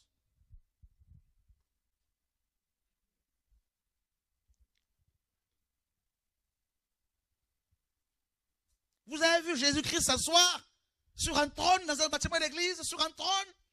Vous avez vu Jésus-Christ, mes amis, là, en train de dire aux gens, apportez-moi vos dîmes, sinon vous serez maudits. Vous avez vu ça? Vous avez vu Jésus-Christ aller prendre des photos avec des stars de ce monde pour mettre ça sur Internet? Dire qu'il est leur fan? Mais vous voulez aller dans quel ciel?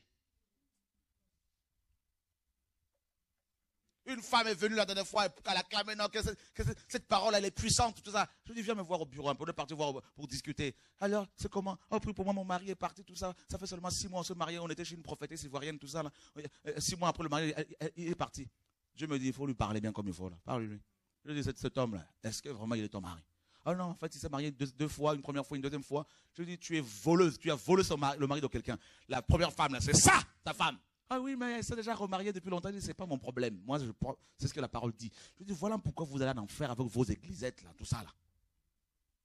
Quand vous dites construisez des hôtels, quel hôtel où l'on sacrifie des animaux comme à l'époque de Moïse, 300, 400, 500 euros. Voilà vos églises, là, tout ça, là. Quand les jeunes viennent me voir, je leur dis, vous êtes mariés? Oh non, on n'est pas encore mariés. Vous habitez ensemble? Oui, vous êtes dans le péché. Ah non, mon couche pas ensemble, c'est pas mon problème. Vous secouez le drapeau rouge devant le taureau. Quand ça va vous exciter bien comme il faut, vous allez dire, après, j'ai été tenté. Vous accusez le diable à longueur de journée, et les gens qui vous voient dans le péché comme ça, ils n'ont pas besoin de savoir que vous ne couchez pas ensemble. Il y en a beaucoup qui sont comme ça dans cette génération. Ils sont dans les églises, ça prêche. Vous êtes un mauvais témoignage. Vous faites honte au Seigneur.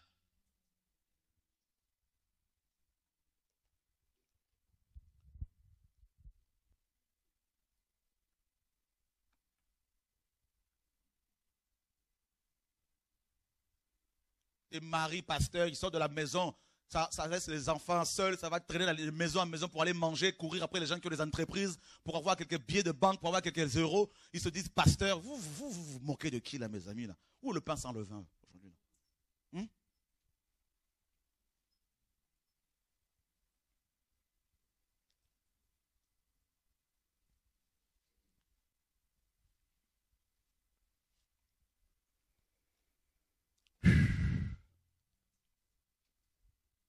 Oh non, mes frères, priez pour moi. J'ai du mal à me passer de la masturbation, tout ça. Tu fais Dieu menteur. Dieu, quand il délivre quelqu'un, quand la personne mange la Pâque, tous les jours tu manges la Pâque, tu as la force pour manger le pain sans levain. Parce que le pain sans levain, c'est la sanctification. Tu ne peux pas te sanctifier si t'as pas été, si tu ne te nourris pas de la Pâque. Or, la Pâque, c'est Jésus qui vient, qui dit, c'est moi, je te justifie. Non seulement je te justifie, mais je te donne les moyens pour te sanctifier. Sinon, nous autres, là, on aimait les femmes, on aime les femmes, la chair aime les femmes. Sinon, nous tous, on aurait des enfants à gauche, à droite. Mais si on lutte, c'est pas parce qu'on est plus fort que vous, c'est parce que Dieu nous donne la force pour manger ce pain sanctifié, frères et sœurs. Au nom de Yeshua. C'est ça, la fête de pain sans levain. C'est la sanctification. C'est l'expérience. C'est pas des histoires. C'est du vécu. C'est du vécu.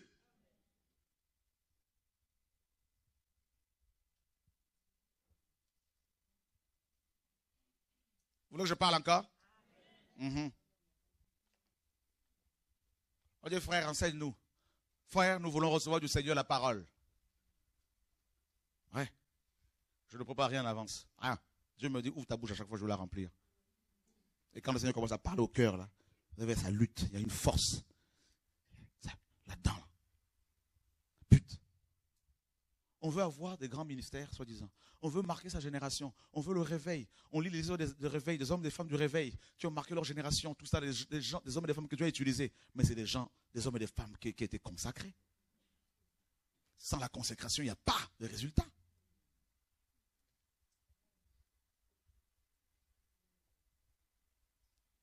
Les gens disent la grâce, la grâce, la grâce. La Pâque, c'est la grâce. Ça, c'est la grâce, la Pâque. La sanctification, c'est les œuvres de la grâce. Le pain sans levain, c'est une œuvre qui découle de la grâce. Et Dieu dit, pendant 7 jours, il fallait célébrer cette fête-là. 7 jours. Vous savez, 7, le chiffre de la perfection. 7 jours. 7 jours. Les 7 jours de la semaine, la boucle était bouclée. Voilà, 7 jours pour remporter des victoires.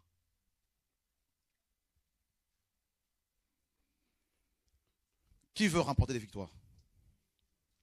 Oh Seigneur, il y a un prix à payer. Je vous dis. Il y a quelqu'un qui me racontait, ce n'est pas pour parler de moi, comprenez. Je prends mon témoignage pour vous dire que ce que je prêche, c'est ce que j'essaie de vivre depuis des années. Ce que je vis, ce que je prêche. Je fais un songe ce matin. Quelqu'un est venu me voir avec son disciple, un docteur. Il me dit, tu as parlé en langue devant tout le monde. Je vais te confronter, viens, on va faire une confrontation publique. Je pose la question à son disciple, est-ce que tu es chrétien? Tu as Jésus avec toi? Il me dit non. Je les chasse tous les deux. Et ensuite, je fais des recherches sur Internet, dans le songe, sur ce docteur. Et je tombe sur son site. Il y avait sa photo, une grande photo. Et il y avait des titres qui s'étaient lui-même octroyés. Grand docteur, celui qui corrige tout le monde, celui qui enseigne tout le monde. Et dans le songe, je me suis retrouvé dans son assemblée. Il y avait beaucoup de monde. Et je lui dis, je viens pour la confrontation. Viens, amène-moi un aveugle de naissance. Si ton Dieu le guérit, je le servirai. Si c'est mon Dieu qui le guérit, Yeshua, alors tu le serviras. Il a quitté son bâtiment d'église de l'assaut, il s'est sauvé, il s'est enfui. Il nous regardait de loin et j'ai commencé à dire à son assemblée, c'est un faux docteur. Et toute son assemblée veut me voir pour me dire, frère, on veut être enseigné. On veut t'enseigner. Et je me réveille. Et avant ça, je ferme son ministère. Le Seigneur dit ce que vous fermerez sur terre, là où c'est fermé. Ce que vous délirez, ce que vous délirez, ce que vous délirez, là où c'est délire, ce que vous lierez sera lié. Et je me réveille avec ça.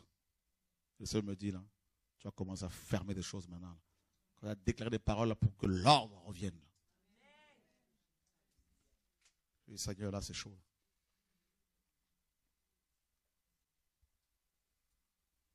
Il y a trop le bazar.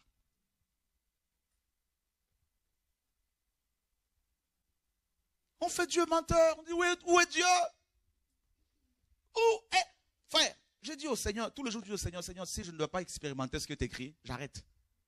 Ça ne fera rien. Si je ne peux pas expérimenter la sanctification, à quoi bon prêcher? Honnêtement. Ça devient de la religiosité. On devient des hypocrites. On dit Dieu est bon alors qu'on n'a pas expérimenté sa bonté. On dit Dieu guérit alors qu'on n'expérimente pas la guérison. Mais ça ne sert à rien, moi, ça ne m'intéresse pas. C'est vrai que Dieu, Seigneur, Seigneur, moi, aller voir un médecin, ça m'intéresse. Ça, c'est ma foi. Je dis, ça ne m'intéresse pas. Tu as besoin de mon corps pour te servir, je te le donne. Donne-moi la santé. Voilà. C'est comme ça. Je dis, Seigneur, si je dois partir après, je pars. Ce n'est pas mon problème. Donne-moi la santé, je vais te servir. Et Dieu guérit. Donc, je peux parler de la guérison parce que je vois comment il me guérit. Tu prêches de la guérison à chaque bobo, médecin, tu vas parler de quel Dieu qui guérit, mais vous êtes des menteurs. Vous parlez du Dieu qui pourvoit, vous êtes les premiers à savoir qui donne quoi pour pouvoir faire des calculs pour payer ci, payer ça. Mais ça, c'est plus la foi. Ce n'est plus Dieu, ça, frère. C'est plus Dieu. Donc quand je vois ces chrétiens tous les dimanches se faire du mal, parce qu'ils ont du mal à vivre la présence de Dieu, vous souffrez pour rien. Autant rester chez vous. Parce que si je dois galérer pour que Dieu vienne quelque part, ça ne m'intéresse pas. Parce que sa parole dit là où 2 ou 3 s'assemblent, il est là. Il n'a pas dit là où 2 ou 3 sont en train de faire des longs jeûnes. C'est pas ça. Le problème, c'est qu'on fait Dieu menteur, on a créé notre propre religion. Ça, c'est l'homme. Bon. Vous voulez que je parle encore?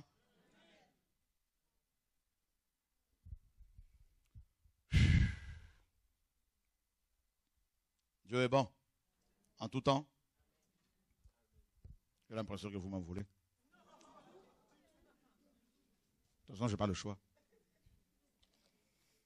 Vous voulez être enseigné, non? Troisième fête. C'est laquelle? Prémisse. C'est le dimanche que cette fête était célébrée. C'est-à-dire après le Shabbat, toujours au mois de Nissan. Les prémices nous annoncent la résurrection. 1 Corinthiens 15, à partir du verset 20, Paul dit Christ est les prémices de tous ceux qui sont endormis, c'est-à-dire morts. C'est la fête des premiers fruits. les prémices. C'est la résurrection. Et effectivement, Yeshua est ressuscité juste à la fin du Shabbat. Donc le samedi soir vers 17h30, 18h, lorsque le Shabbat finissait et que le dimanche commençait. Conformément à Moïse. Les prémices. Regardez, frères et sœurs, c'est magnifique. La Pâque, vous ne pouvez pas connaître les prémices, expérimenter la résurrection sans la mort. Or, la Pâque, c'est la mort. C'est la croix. Vous ne pouvez pas expérimenter la sanctification sans la crucifixion de la chair. Sans la mort par rapport au péché. Et c'est la croix qui tue la chair. C'est la Pâque. Tous les jours, hein? Moi le premier. Parce que la chair veut pécher. Et la puissance de la chair, c'est la croix. Comment? Ben, dis au Seigneur tous les jours, Seigneur, crucifie ma chair. Avec ses passions. Fais taire ma chair. Et là, tu vas expérimenter après la Pâque, la sanctification. Et après la sanctification, la résurrection. Vous voyez, ça s'enchaîne comme ça. Mort, sanctification. Mort, sanctification, résurrection. Mort, tout ça là. Voilà, la résurrection. Donc quand les enfants d'Israël fêtaient cette fête, ils fêtaient la résurrection d'abord de Yeshua et notre propre résurrection. Donc vous notez 1 Corinthiens 15, 20 à 29.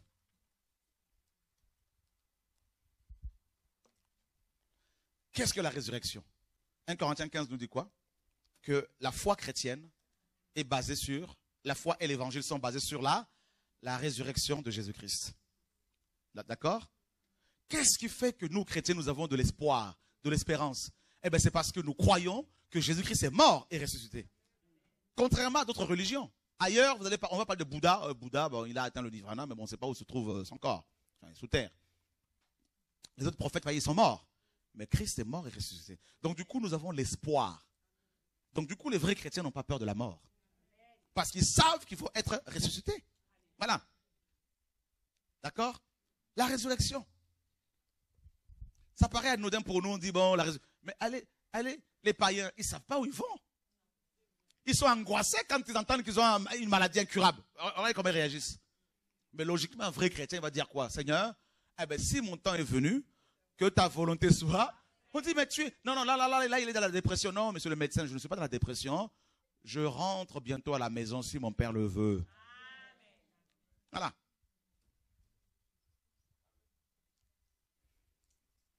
C'est pour cela que Paul pouvait dire, j'ai combattu le bon combat. J'ai achevé la course et j'ai gardé la foi. Voilà. Nous savons où nous allons. Les autres, ils ne savent pas. Vos voisins, ils ne savent pas. Ils sont en train de mourir, ils vieillissent, mais ils ne savent pas où ils vont. Nous savons où nous allons. Notre cité est céleste. Amen. Voilà.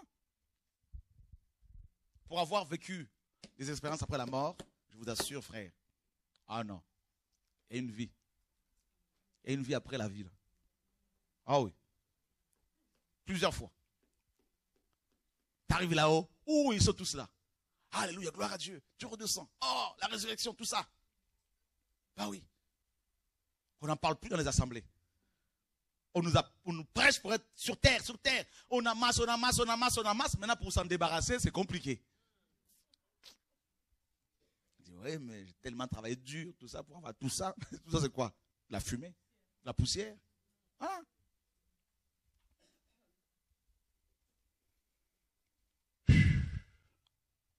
Quatrième fête, c'est laquelle? La Pentecôte, 50 jours après la Pâque. Et c'est exactement ce que le Seigneur a fait. Quand il est ressuscité, il est resté combien de jours sur terre? 40 jours. Et l'Esprit est descendu combien de jours après? 10 jours après que Christ soit monté au ciel. Donc ça fait en tout 50 jours. Comme c'était écrit, tout était respecté. Et la Pentecôte, c'est quoi? C'est la fête de semaine, la moisson. La Pentecôte, c'est l'effusion de l'Esprit. La Pentecôte, c'est la célébration de la Torah. Frère, vous ne pouvez pas expérimenter. Ça, c'est la gloire qui est manifestée. L'Esprit qui avait été ôté, mes amis, quand Adam a chuté. L'Esprit en question est revenu avec force. Pourquoi? Parce qu'il y a la Pâque. La clé de la Pentecôte, c'est la Pâque. Donc ça veut dire que mes frères et sœurs, chaque jour, nous devons expérimenter la Pentecôte. Donc l'Église est née lors de la Pentecôte, le jour de la Pentecôte. Pentecôte, c'est la gloire, c'est le feu. C'est pour ça que des langues de feu se posèrent sur chacun d'eux. Des langues de feu. Le feu est tombé du ciel. Et mes amis, quand le feu tombe sur toi, tu ne peux que prophétiser. Tu ne peux que parler en langue. Tu ne peux que chanter. Tu ne peux qu'annoncer la parole de Dieu, frères et sœurs. Voilà pourquoi. Écoutez bien. Ils étaient dans la chambre haute parce qu'ils étaient dans la peur, dans la crainte d'être arrêtés par des Juifs. Ils étaient peureux. Mais quand le feu est tombé, l'audace est venue, frères et sœurs. Oh, alléluia. C'est-à-dire, celui qui est saisi par la Pentecôte, là, même si tout le monde est contre lui, il ne va même plus s'arrêter sur les gens. Plus personne ne va le comprendre. Frères et sœurs, parce que tu es saisi par la Pentecôte. Et la Pentecôte, c'est quoi? C'est le vent. Il y a eu un vent. Un vent, le vent d'une tempête. La Pentecôte, c'est la tempête, mes amis. C'est la tempête. Quand il y a une tempête, mes amis, rien ne résiste. Le réveil, c'est la Pentecôte qui descend dans toute sa force, frères et sœurs. Ça déracine tout. Et c'est ça, mes amis, que Dieu voulait enseigner par Moïse. Quand le feu est descendu, même Marie est descendue dehors. Oh, alléluia. Et avant que Yeshua ne revienne, frère, il a dit qu'il va répandre l'esprit. L'esprit est répandu tous les jours depuis 2000 ans. Jusqu'à l'enlèvement de l'église, jusqu'à ce que Christ revienne physiquement. Donc ça veut dire quoi? Là, ce qu'on a vécu, ce qu'on vit cette semaine-là, cette gloire qui se manifeste, ce n'est que le début. Le Seigneur dit d'une effusion puissante que Dieu va déverser sur son peuple, mes amis, là. Et ça va envoyer encore des gens en mission dans plusieurs contrées des nations pour aller évangéliser. Je vous dis, je vois déjà ici des femmes saisies par la Pentecôte qui vont aller prier pour les handicapés dehors.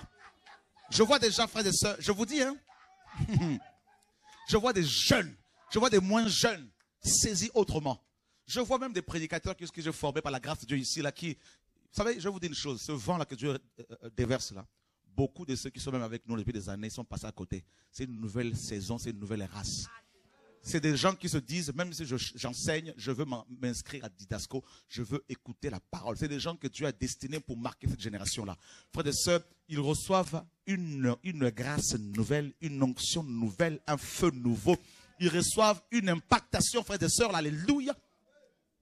Une autre manière d'enseigner la parole de Dieu, frères et sœurs. Une autre manière d'intercéder, une autre manière de proclamer l'évangile du retour du Messia. Et vous savez comment ils sont ouins par Dieu? C'est pas avec une fioule, c'est avec la corne. La corde, l'autorité gouvernementale. La puissance de la résurrection. Dieu va te servir de toi, jeune fille, pour aller parler aux jeunes garçons, parler aux jeunes filles, aller leur partager l'évangile de Christ. Alléluia. Jesus. Les gens se moquent de toi, n'est-ce pas? Parce que la Pentecôte arrive. Les gens se moquent de toi, tu as souffert, tu pleures, tout ça. C'est parce que tu as mangé la Pâque, tu as mangé les herbes amères. C'est parce que tu souffres. Alors la Pentecôte, oh, alléluia, la puissance de la résurrection de Dieu.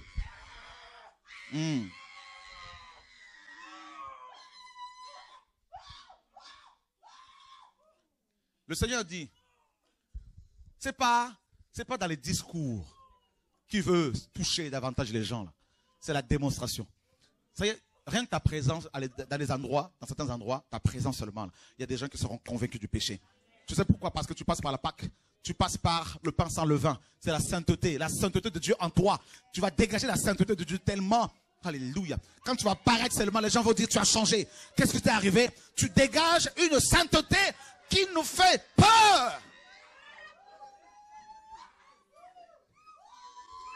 Tu vois?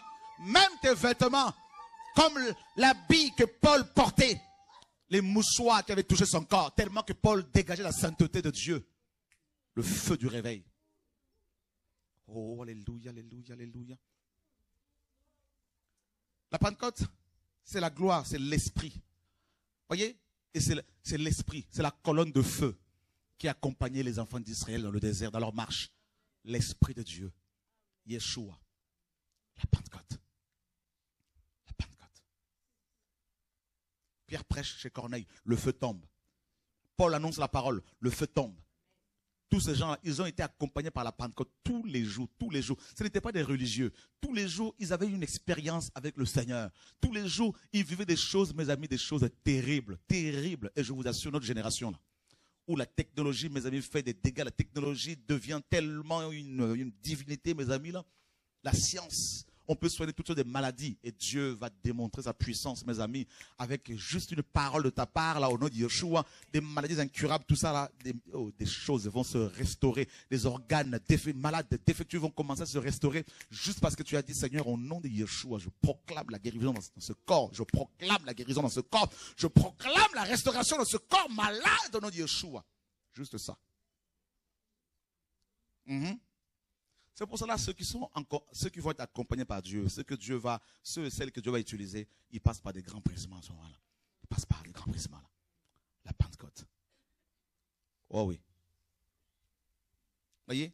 Là, c'est la Pentecôte là, mes amis là. Oh, alléluia. 50 jours après, le feu tombe.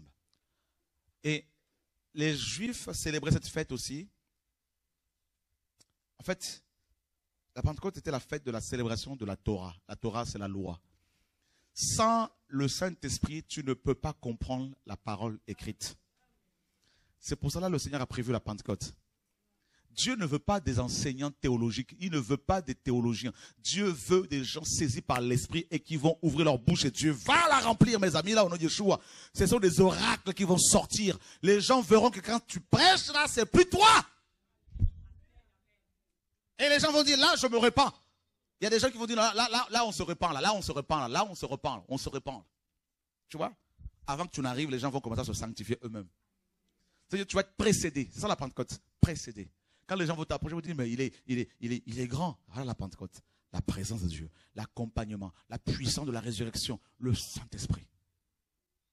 Oh, alléluia. L'Esprit. Voyez, il fallait d'abord expier le péché des gens avant que la Pentecôte n'arrive. Le Saint-Esprit. Et il continue. 1, 2, 3, 4. Il y en a 7. Le premier du 7e mois. Le premier du 7e mois. Vous avez la fête des trompettes.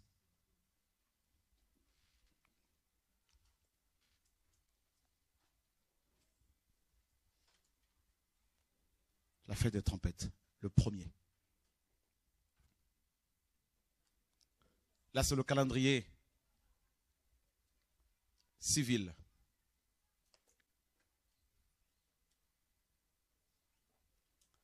Et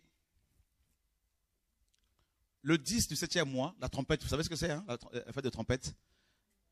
Elle préfigurait le rassemblement futur d'Israël sur la terre d'Israël, donc des Juifs. Et aussi l'enlèvement de l'Église à la 7e trompette. Le premier du 7e mois. Et le 10 de ce 7e mois, c'est la fête de Yom Kippour. Et c'est là que commençait officiellement le calendrier civil.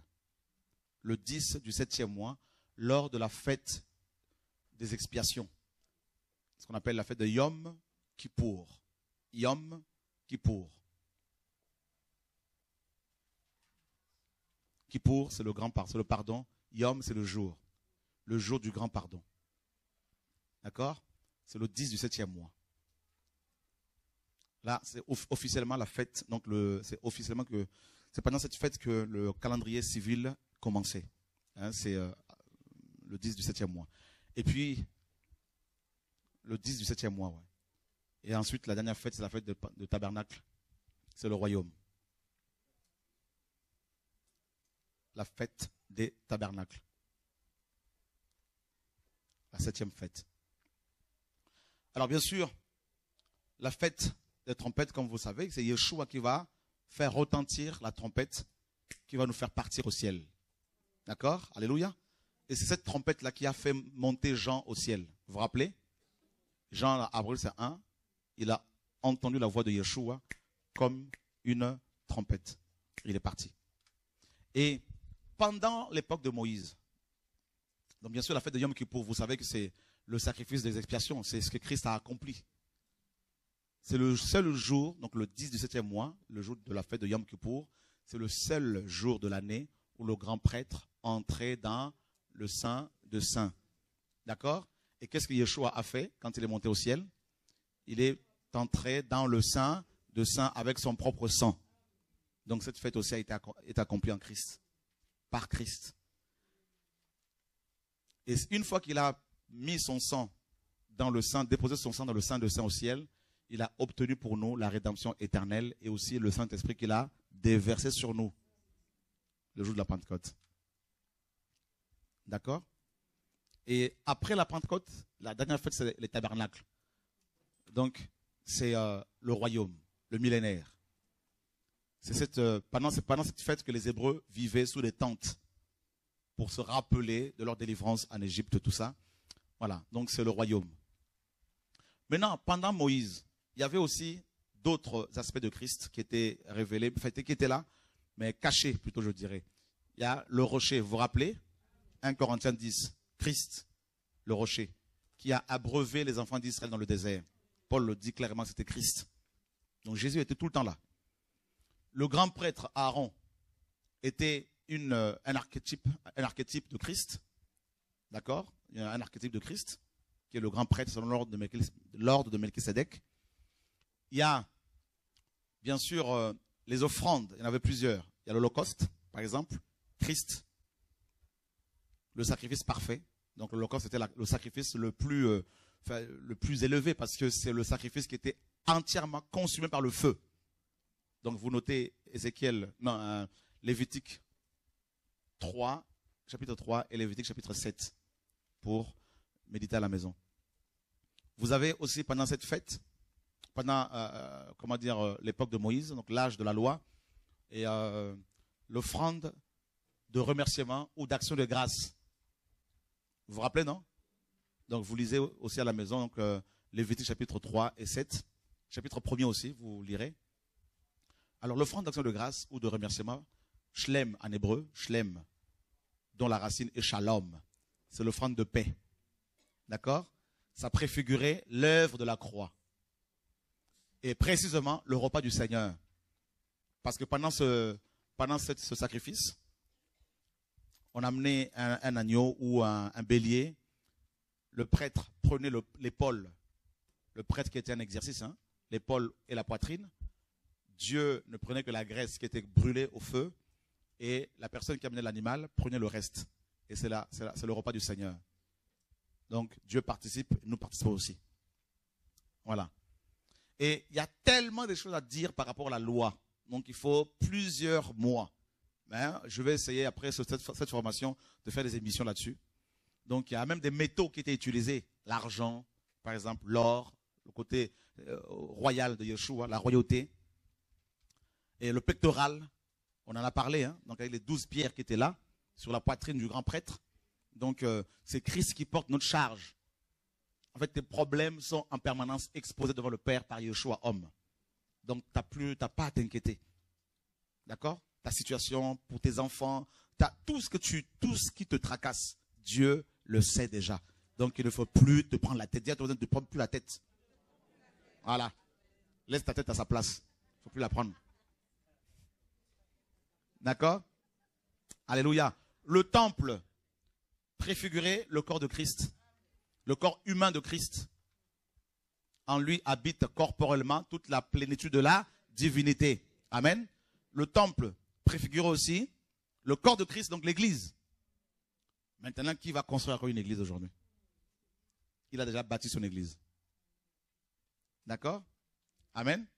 Les habits des prêtres préfiguraient Christ, notre vêtement, selon Romains 13, 14. Revêtez-vous de Christ, Paul disait. La tiare, le casque du salut, la tiare que portait le grand prêtre, hein, son chapeau là, le casque du salut, le pectoral, le bouclier de la foi, la ceinture. Donc tout ça là, c'est l'armure du combattant dont il est question dans Éphésiens 6. Tout était, Christ était là partout, partout, partout. Partout.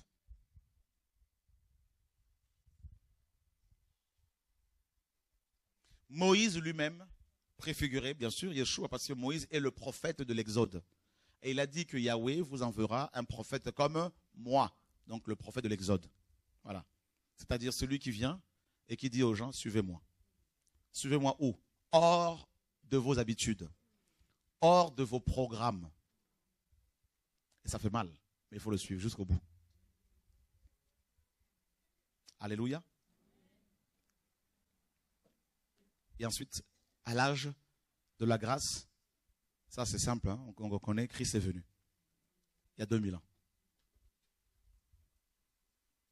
Là, ce n'était plus la typologie, les images, les esquisses, mais il est venu lui-même en personne. Emmanuel, Dieu parmi vous, l'âge de la grâce. Ça, c'est le 6e âge. Et bizarrement, l'homme et la femme ont été créés le 6e jour. Et c'est au 6e jour, au 6e âge, que le 2e Adam est venu et il a créé sa femme, l'Église. Alléluia. Waouh. Donc cet âge a commencé il y a 2000 ans. Et avec cet âge, l'âge de l'Église, ont commencé en même temps les derniers jours. Pierre le dit dans Acte 2. C'est ici ce que le prophète Joël a annoncé. Dans les derniers jours, dit Dieu, je répandrai de mon esprit sur toute chair. Donc l'âge de l'Église a inauguré en même temps la période de la fin de temps, c'est-à-dire les derniers jours. Les derniers jours ont commencé avec la naissance de l'Église. Lisez à la maison Actes chapitre 2. D'accord? Donc, les derniers jours ont commencé avec la naissance de l'Église, avec la naissance de l'âge de la grâce. Jean 1, 17 nous dit, la loi a été donnée par Moïse, la grâce et la vérité sont venues par Jésus-Christ. Amen. Mais l'âge de la grâce a commencé exactement à quel moment, à votre avis? À quel moment? À quel moment? Quand est-ce que l'âge de la loi a pris fin? Sur la croix, quand Jésus a dit tout est à, quand le voile du temple a été déchiré de haut en bas. Amen. Il a mis fin à cet âge-là. Et l'âge de la grâce a commencé quand l'Esprit est descendu. À la Pentecôte, dans Actes chapitre 2. Ben voilà. C'est là que l'Église est née. Donc, appelez les livres, les évangiles, Jean, enfin Matthieu, Marc, Luc et Jean. Dire que ces livres-là, c'est le Nouveau Testament, c'est du mensonge. Parce que c'était toujours la période de l'Ancienne Alliance. Et l'Ancienne Alliance a pris fin à la croix. Il a dit tout est accompli, fini. Tout. Quand on dit tout. C'est pour cela que je dis aux sorciers, vous ne pouvez pas me manger, c'est pas possible. C'est impossible. Ah, ni moi, ni ma famille, ni mes enfants. Et ni les enfants de Dieu qui sont ici. Jamais. Et les sorciers qui sont là. Je vous dis, vous avez perdu d'avance. C'est pour ça que les serpents qui nous possédaient hier, là, ils n'ont pas pu nous manger hier. Pourquoi? Pourquoi? Ton nom est écrit depuis. Alléluia. Alléluia. Au temps de Dieu, Dieu a dit, allez, dehors. Il t'a laissé un peu pendant la récréation, là, faire ta vie, là, tout ça, là. Mais il t'a attrapé au bon moment, là, frère et soeur. Hein? Il nous a attrapés, là. C'est pour ça qu'on est coincé. Même quand ça chauffe là, on sait qu'on ne peut plus faire marche arrière. Non, c'est fini. Je finis bientôt, ne vous inquiétez pas. C'est bon? Donc l'âge de la grâce va prendre fin avec l'enlèvement. Donc parce que l'âge de la grâce c'est l'Église. Et là, avec l'enlèvement, tac, on part. C'est fini. Oh Jésus, c'est bientôt. On va disparaître. Imaginez, mes amis, tu dors comme ça, tac, fini. Oh, mon frère, tu es là aussi. Oh, ma soeur, on va monter. Frère, ça va être magnifique, frères et sœurs. Alléluia, gloire à Dieu, à la rencontre du Maître. Oh, Jesus Christ. Alléluia. On va aller, oh, Madeleine est là. Aïe, aïe, aïe, aïe, aïe. Alléluia, amen. Alléluia, oh, amen. Jesus Christ. Et le 7e âge, là, je résume. Hein. Le 7e âge, c'est l'âge de c'est le Shabbat. Parce qu'on ne parle pas Moïse de Shabbat. Hein, le sabbat aussi. Le repos. D'abord, le repos, c'est la croix aussi. Le Shabbat, c'est la croix. Mais c'est aussi le 7e âge. Parce que c'est le 7e jour. Donc, c'est le 7e âge. C'est le Shabbat. Le repos, c'est le royaume. Le royaume millénaire sur terre. Et c'est Yeshua qui va l'instaurer.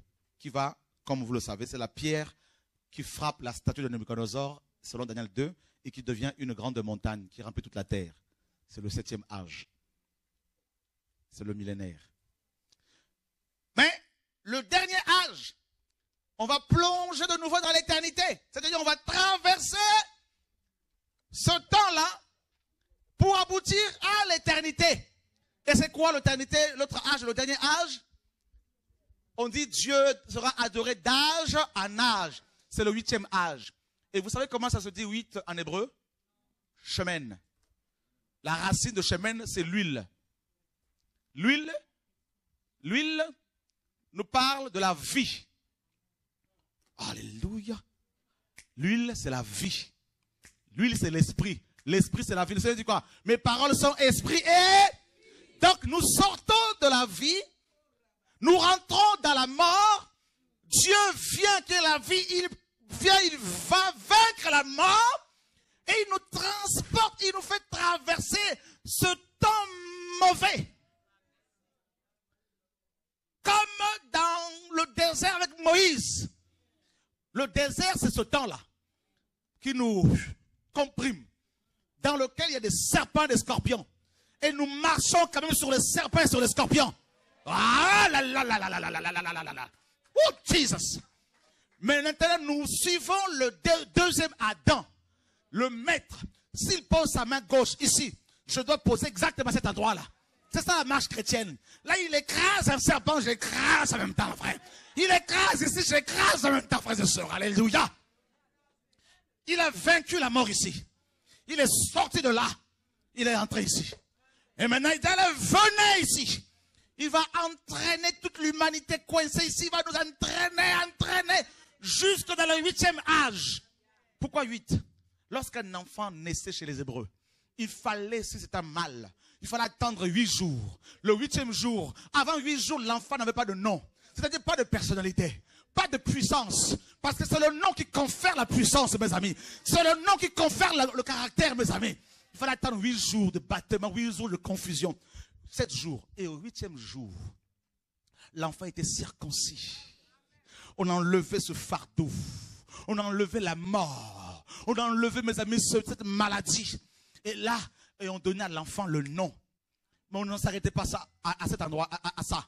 Il fallait prendre cet enfant-là, l'amener devant le prêtre. Oh, mes amis, où c'est? Dans le temple. Le temple était à Jérusalem. Jérusalem, c'est la Sion céleste. Le 8e jour, mes amis, nous serons où? Présentés dans la nouvelle Jérusalem. Le 8e âge, ce n'est plus le royaume là, parce que le royaume, c'est le 7e âge. Le 8e âge, c'est la nouvelle Jérusalem qui descend du ciel. Oh, alléluia, Jesus. Là, mes amis, c'est la nouvelle Jérusalem. L'éternité, d'âge en âge.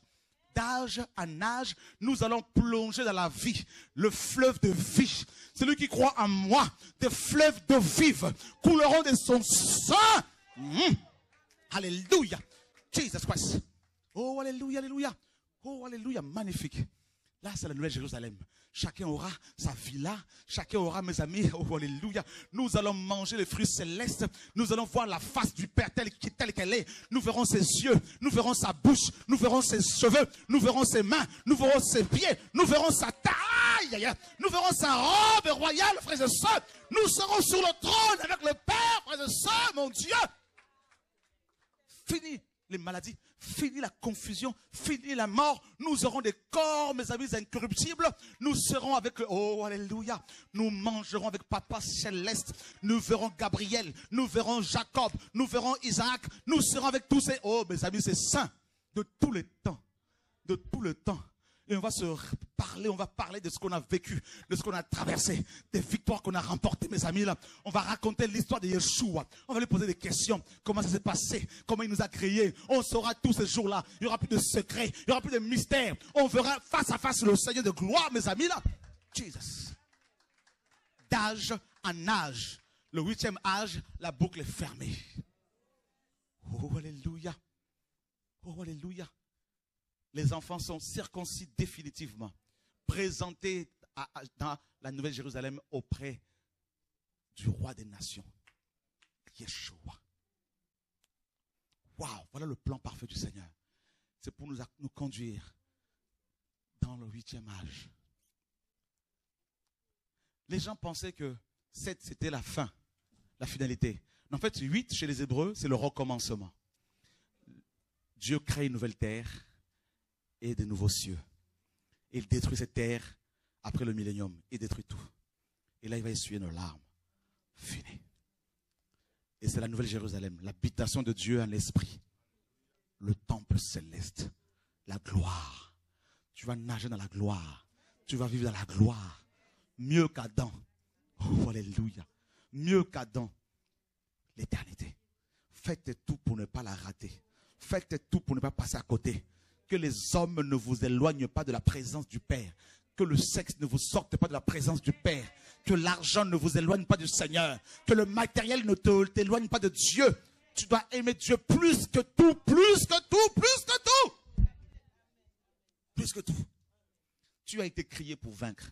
Tu as été créé pour demeurer avec le Seigneur. Tu as été créé pour être avec le Père pendant l'éternité. Souviens-toi qu'il a mis en toi la pensée de l'éternité. Ecclésiaste 3:11. Il a mis en nous l'éternité.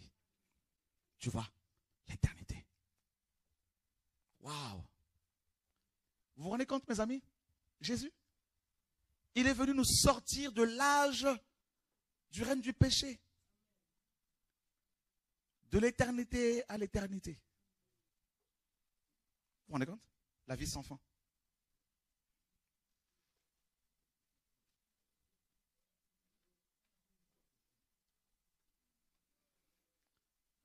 Tu étais dans l'eau, l'éternité. Le péché te sort de l'eau. Dieu quitte l'eau, quitte la gloire. Il se vidait de sa gloire. Philippiens 2. Il s'est dépouillé de cette gloire. Il est venu dans le temps. Il a souffert la mort. Quel amour. Il est sorti de la mort. Et il dit maintenant, mes enfants, je vous sors de ce temps limité. Et l'âge à venir, c'est ce que nous attendons. Oh oui. Jean l'a vu. Paul l'a vu. Pierre l'a vu. Les apôtres l'ont vu. Jude l'a vu. Zacharie l'a vu. Élisée l'a vu. Élie l'a vu. C'est pour ça qu'ils ont tenu ferme. Si vous voulez tenir ferme jusqu'au bout, demandez au Seigneur de vous révéler le ciel. Oh oui. Le ciel. Le ciel. La cité céleste. Moïse l'a vu. Tu peux atteindre les objectifs que le Seigneur t'a assignés si tu te focalises sur le Seigneur. Ils te feront la guerre. Mais ne t'arrête pas sur ton passé. Ton passé est passé. Dieu a effacé ton passé. Tu as demandé pardon, il t'a pardonné. Maintenant, c'est le futur. Nous sommes le peuple acquis. Un royaume des prêtres. Oh mon ami, ne crains pas, cette maladie ne te tuera pas. Cette maladie, c'est juste ta formation. Je parle à quelqu'un ici. Ne crains pas, ta situation là, elle est provisoire. C'est juste ta formation. Dieu t'aime tellement, le Père t'aime tellement. Pendant des années, il a versé de larmes pour toi, sur ta vie. Et aujourd'hui, il t'a touché, il t'a saisi. Et il te dit, ce qu'il a commencé avec toi, il va l'achever. Il ne va pas te laisser en chemin. Il ne va pas t'abandonner tant que tu crieras vers lui. Ah oui. Il t'isole parce qu'il veut travailler encore. Il t'impose la solitude parce qu'il veut te façonner. Il a des projets pour toi. Oh, si tu savais le nombre de couronnes qui t'attendent au ciel. Oh, alléluia. Si tu savais comment le Père a mis sa main sur toi. Si tu souffres autant, si les démons t'attaquent autant, c'est parce qu'ils ont peur. Ils savent que Dieu a mis des potentialités en toi. Dieu a mis un appel fort sur toi. Ils ont peur des âmes que Dieu va sauver par toi. Et c'est pour cela qu'ils tremblent. Oh oui, Dieu en toi fait trembler l'enfer. Oh oui.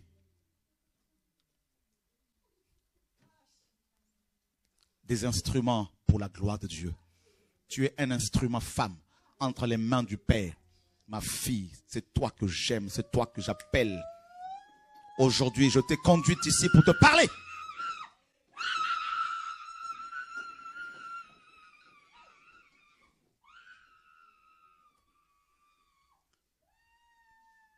J'ai commencé une œuvre dans ta vie. Dieu dit, je suis le potier. Je veux te donner la forme que je veux et non la forme que toi tu veux. Ce n'est pas toi qui décides. C'est moi qui décide de la forme finale que tu auras. Je veux te malaxer. Je veux te travailler. Je veux te briser. Je veux te façonner. Tu es dans ma main, tu ne peux plus t'y échapper. Et je veux finir cette œuvre. Quand j'aurai fini cette œuvre, je déverserai sur toi le feu. Et quand tu parleras, tes chaînes seront brisées. Tes maladies sortiront. Les démons seront chassés. Je permets ce combat pour que tu comprennes que le combat spirituel est réel. Et c'est pour cela que le Père est en train de te laver, te nettoyer de ton passé, de te sanctifier de ton passé. Tu ne voudras plus pécher volontairement parce que tu as compris à quel point le péché blesse le cœur du Père. Oui.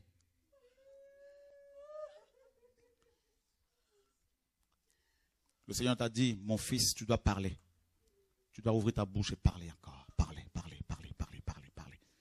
Il y a des âmes à sauver, des gens à éclairer. Et Dieu dit, tu es le vase qui s'est choisi.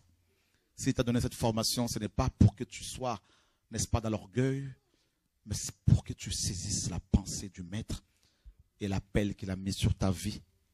Mais le plus grand appel que tu as reçu, c'est l'adoration. Dieu veut que tu l'adores. Dieu veut que tu l'adores. Dieu veut que tu l'adores. Il cherche les adorateurs. Oh Seigneur, merci pour ta grâce. Merci pour ta puissance, oh Père de gloire. Au nom de Yeshua. Le Seigneur te dit, ne t'inquiète pas pour ta famille. Ce n'est pas toi qui vas la changer. C'est moi qui change les gens. C'est moi qui change. C'est lui qui circoncis les cœurs. S'il n'y a pas encore de conversion, c'est parce que c'est toi que Dieu convertit. C'est toi que Dieu circoncis. C'est toi que Dieu change. Il façonne ton âme. Et le Seigneur va toucher ton père. Je parle à quelqu'un ici, mais toi, continue à adorer le Seigneur. Continue à plier tes genoux dans sa présence. Femme, au nom de Yeshua, femme. Dieu est capable de changer ce cœur-là, au nom de Yeshua, notre Seigneur et Sauveur. Là. Il est capable de changer ce cœur totalement, au nom de Yeshua, le Seigneur et Sauveur. Alléluia. Tu endures des souffrances, il y a de l'opposition. Le Seigneur te dit, plus les gens s'opposent à toi, plus ma gloire va se manifester. Il faut que l'opposition soit forte pour que ma présence en toi grandisse, au nom de Yeshua, notre Seigneur et Sauveur.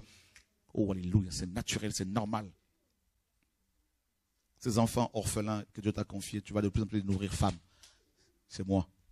Un terrain t'attend pour construire cette maison pour les orphelins comme tu l'as demandé au Seigneur. Au nom de Yeshua. Dieu exauce, le Seigneur entend tes larmes, ta prière. Au nom de Yeshua, le Seigneur Sauveur. Voici ta part. Jesus. Oh, alléluia.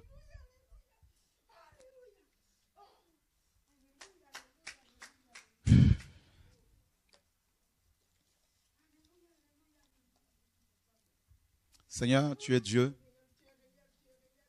Tu existes. Tu ne l'as pas changé.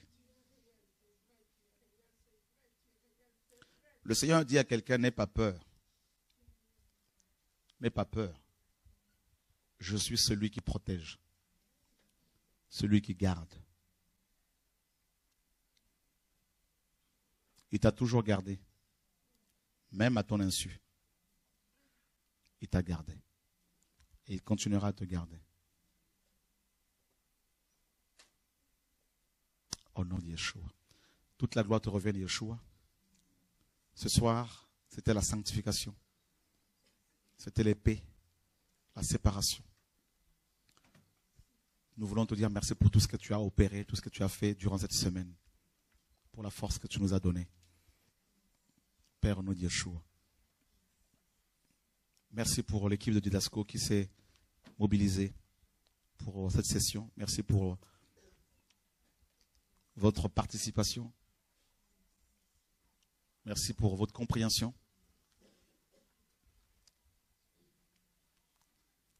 Et que le Seigneur se souvienne de vos familles, de vos enfants. Au nom de Yeshua. Amen.